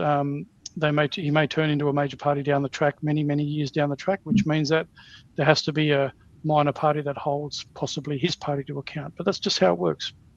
Yeah, and he'd need to start in the Senate if he wants to have any leverage. Yeah, agree.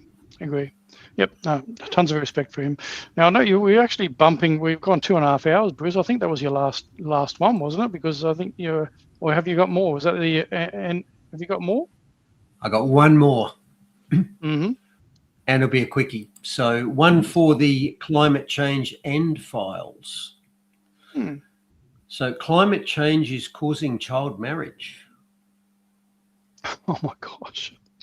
So this ABC story was telling that climate change is becoming a major driver of child marriage. And Joe Nova on the excellent Joe Nova blog replied and said, the ABC obsession with blaming all things on climate change is like a Stone Age cult. Claire Campbell, who wrote the ABC piece, has probably never met a skeptic, let alone interviewed one. If she had, she might have realised that the experts have no idea what drives El Nino events. So once the climate change end files, and over to you, Mark. Yeah, look at that. That was that's very looking. We've got 2.5 hours. We're going to be knocking on the door of Cafe Lockdown's next show. So we can kind of roll. So whoever's watching can roll in. I did want to play something on the way out, Bruce, but I got out of it for some reason. I don't know, just a bit annoying. But it was to Ivor Cummins shared a really good video. You know Ivor Cummins anyway. You'd know him. You probably follow him a bit, do you? Oh, I was muted. Yes, I've watched him a fair bit. I like Ivor, the Fat Emperor. The Fat Emperor. So he shared this post, and it talks into some of the stuff you talk about in regards to climate change. He actually shared an old video, which I think you may appreciate, because obviously we talked a little bit about this during the episode as well about climate change. But I was just gonna play this. It's a couple of minutes, and then we'll just exit and move on. We'll start with you, Dr. Denning, and thank you for being here from the great University of Oklahoma. Members of the committee and senior staff, thank you for inviting me to testify today. I am a geologist and geophysicist. I have a bachelor's degree in geology from Indiana University and a PhD in geophysics from the University of Utah. My field of specialization in geophysics is temperature and heat flow. In recent years, I have turned my studies to the history and philosophy of science. In 1995, I published a short paper in the academic journal Science. In that study, I reviewed how borehole temperature data recorded a warming of about 1 degree Celsius in North America over the last 100 to 150 years. The week the article appeared, I was contacted by a reporter for National Public Radio. He offered to interview me, but only if I would state that the warming was due to human activity. When I refused to do so, he hung up on me. I had another interesting experience around the time my paper in Science was published. I received an astonishing email from a major researcher in the area of climate change. He said, quote, "We have to get rid of the medieval warm period," unquote. Medieval warm period was a time of unusually warm weather that began around 1000 AD and persisted until a cold period known as the Little Ice Age took hold in the 14th century. Warmer climate brought a remarkable flowering of prosperity, knowledge, and art to Europe during the High Middle Ages. The existence of the medieval warm period had been recognized in the scientific literature for decades, but now it was a major embarrassment to those maintaining that the 20th century warming was truly anomalous. It had to, quote, be gotten rid of, unquote. In 1769, Joseph Priestley warned that scientists overly attached to a favored hypothesis would not hesitate to warp the whole course of nature. In 1999, Michael Mann and his colleagues published a reconstruction of past temperature in which the medieval warm period simply vanished. This unique estimate became known as the hockey stick because of the shape of the temperature graph. Normally in science, when you have a novel result that appears to overturn previous work, you have to demonstrate why the earlier work was wrong. But the work of Mann and his colleagues was initially accepted uncritically, even though it contradicted the results of more than 100 previous studies. Other researchers have since reaffirmed that the medieval warm period was both warm and global in its extent. There is an overwhelming bias today in the media regarding the issue of global warming. In the past 2 years, this bias has bloomed into an irrational hysteria. Every natural disaster that occurs is now linked with global warming, no matter how tenuous or impossible the connection. As a result, the public has become vastly misinformed on this and other environmental issues. Earth's climate system is complex and poorly understood, but we do know that throughout human history, warmer temperatures have been associated with more stable climates and increased human health and prosperity. Colder temperatures have been correlated with climatic instability, famine, and increased human mortality. The amount of climatic warming that has taken place in the past 150 years is poorly constrained, and its cause, human or natural, is unknown.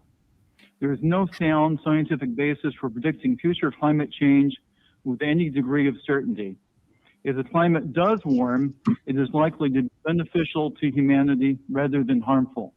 In my opinion, it would be foolish to establish national energy policy on the basis of misinformation and irrational hysteria. Thank you.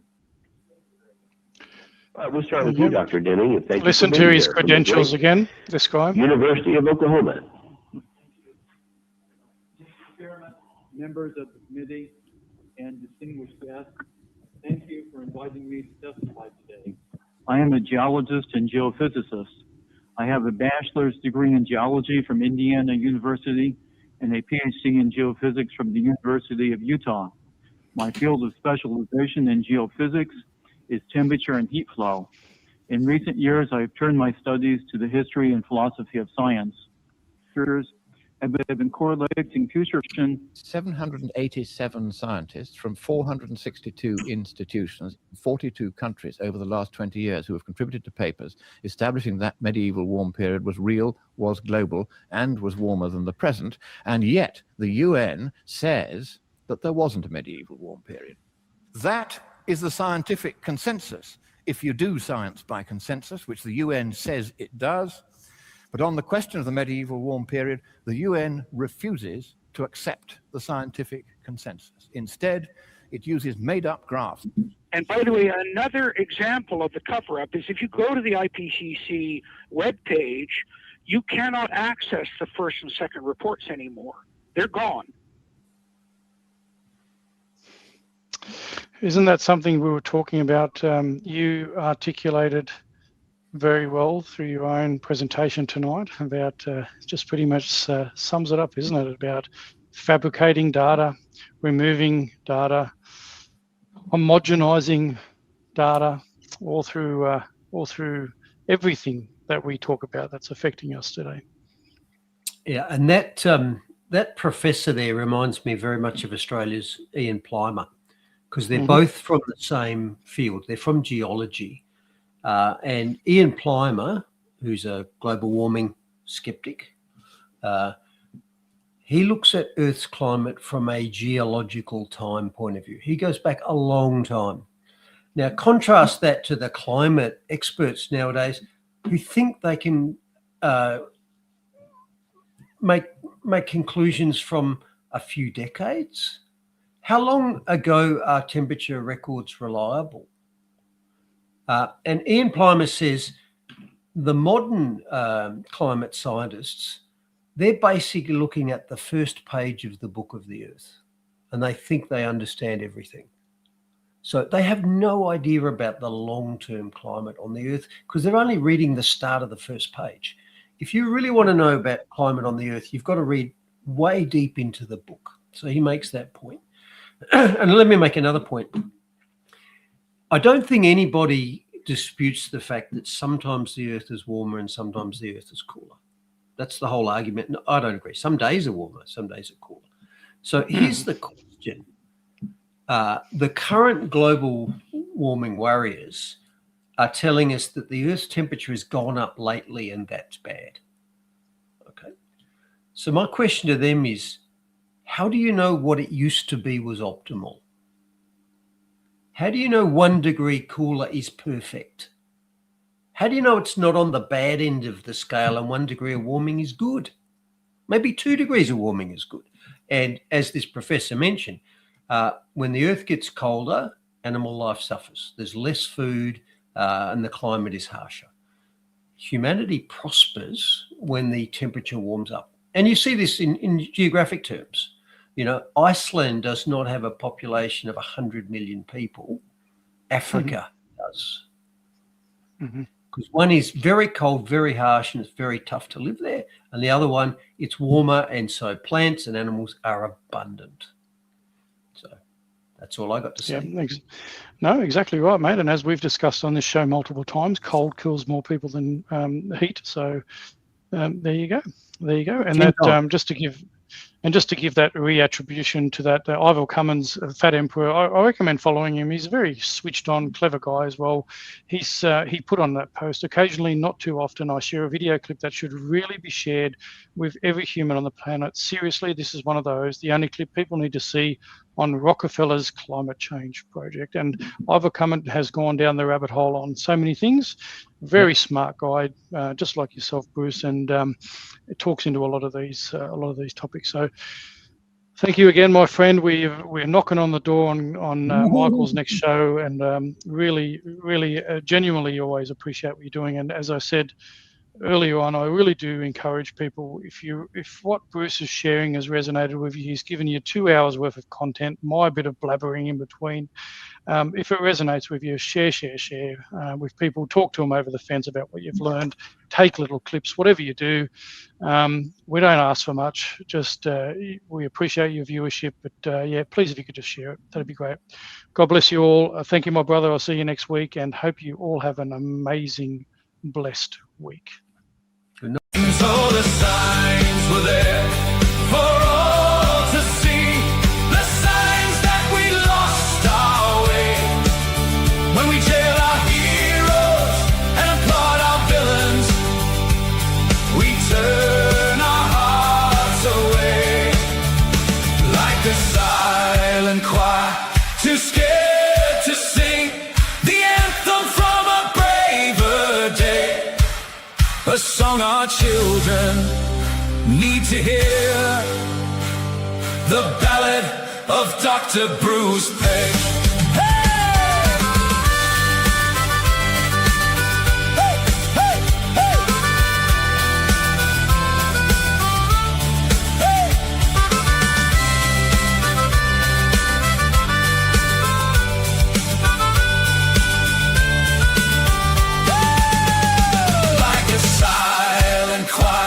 Too scared to sing the anthem from a braver day.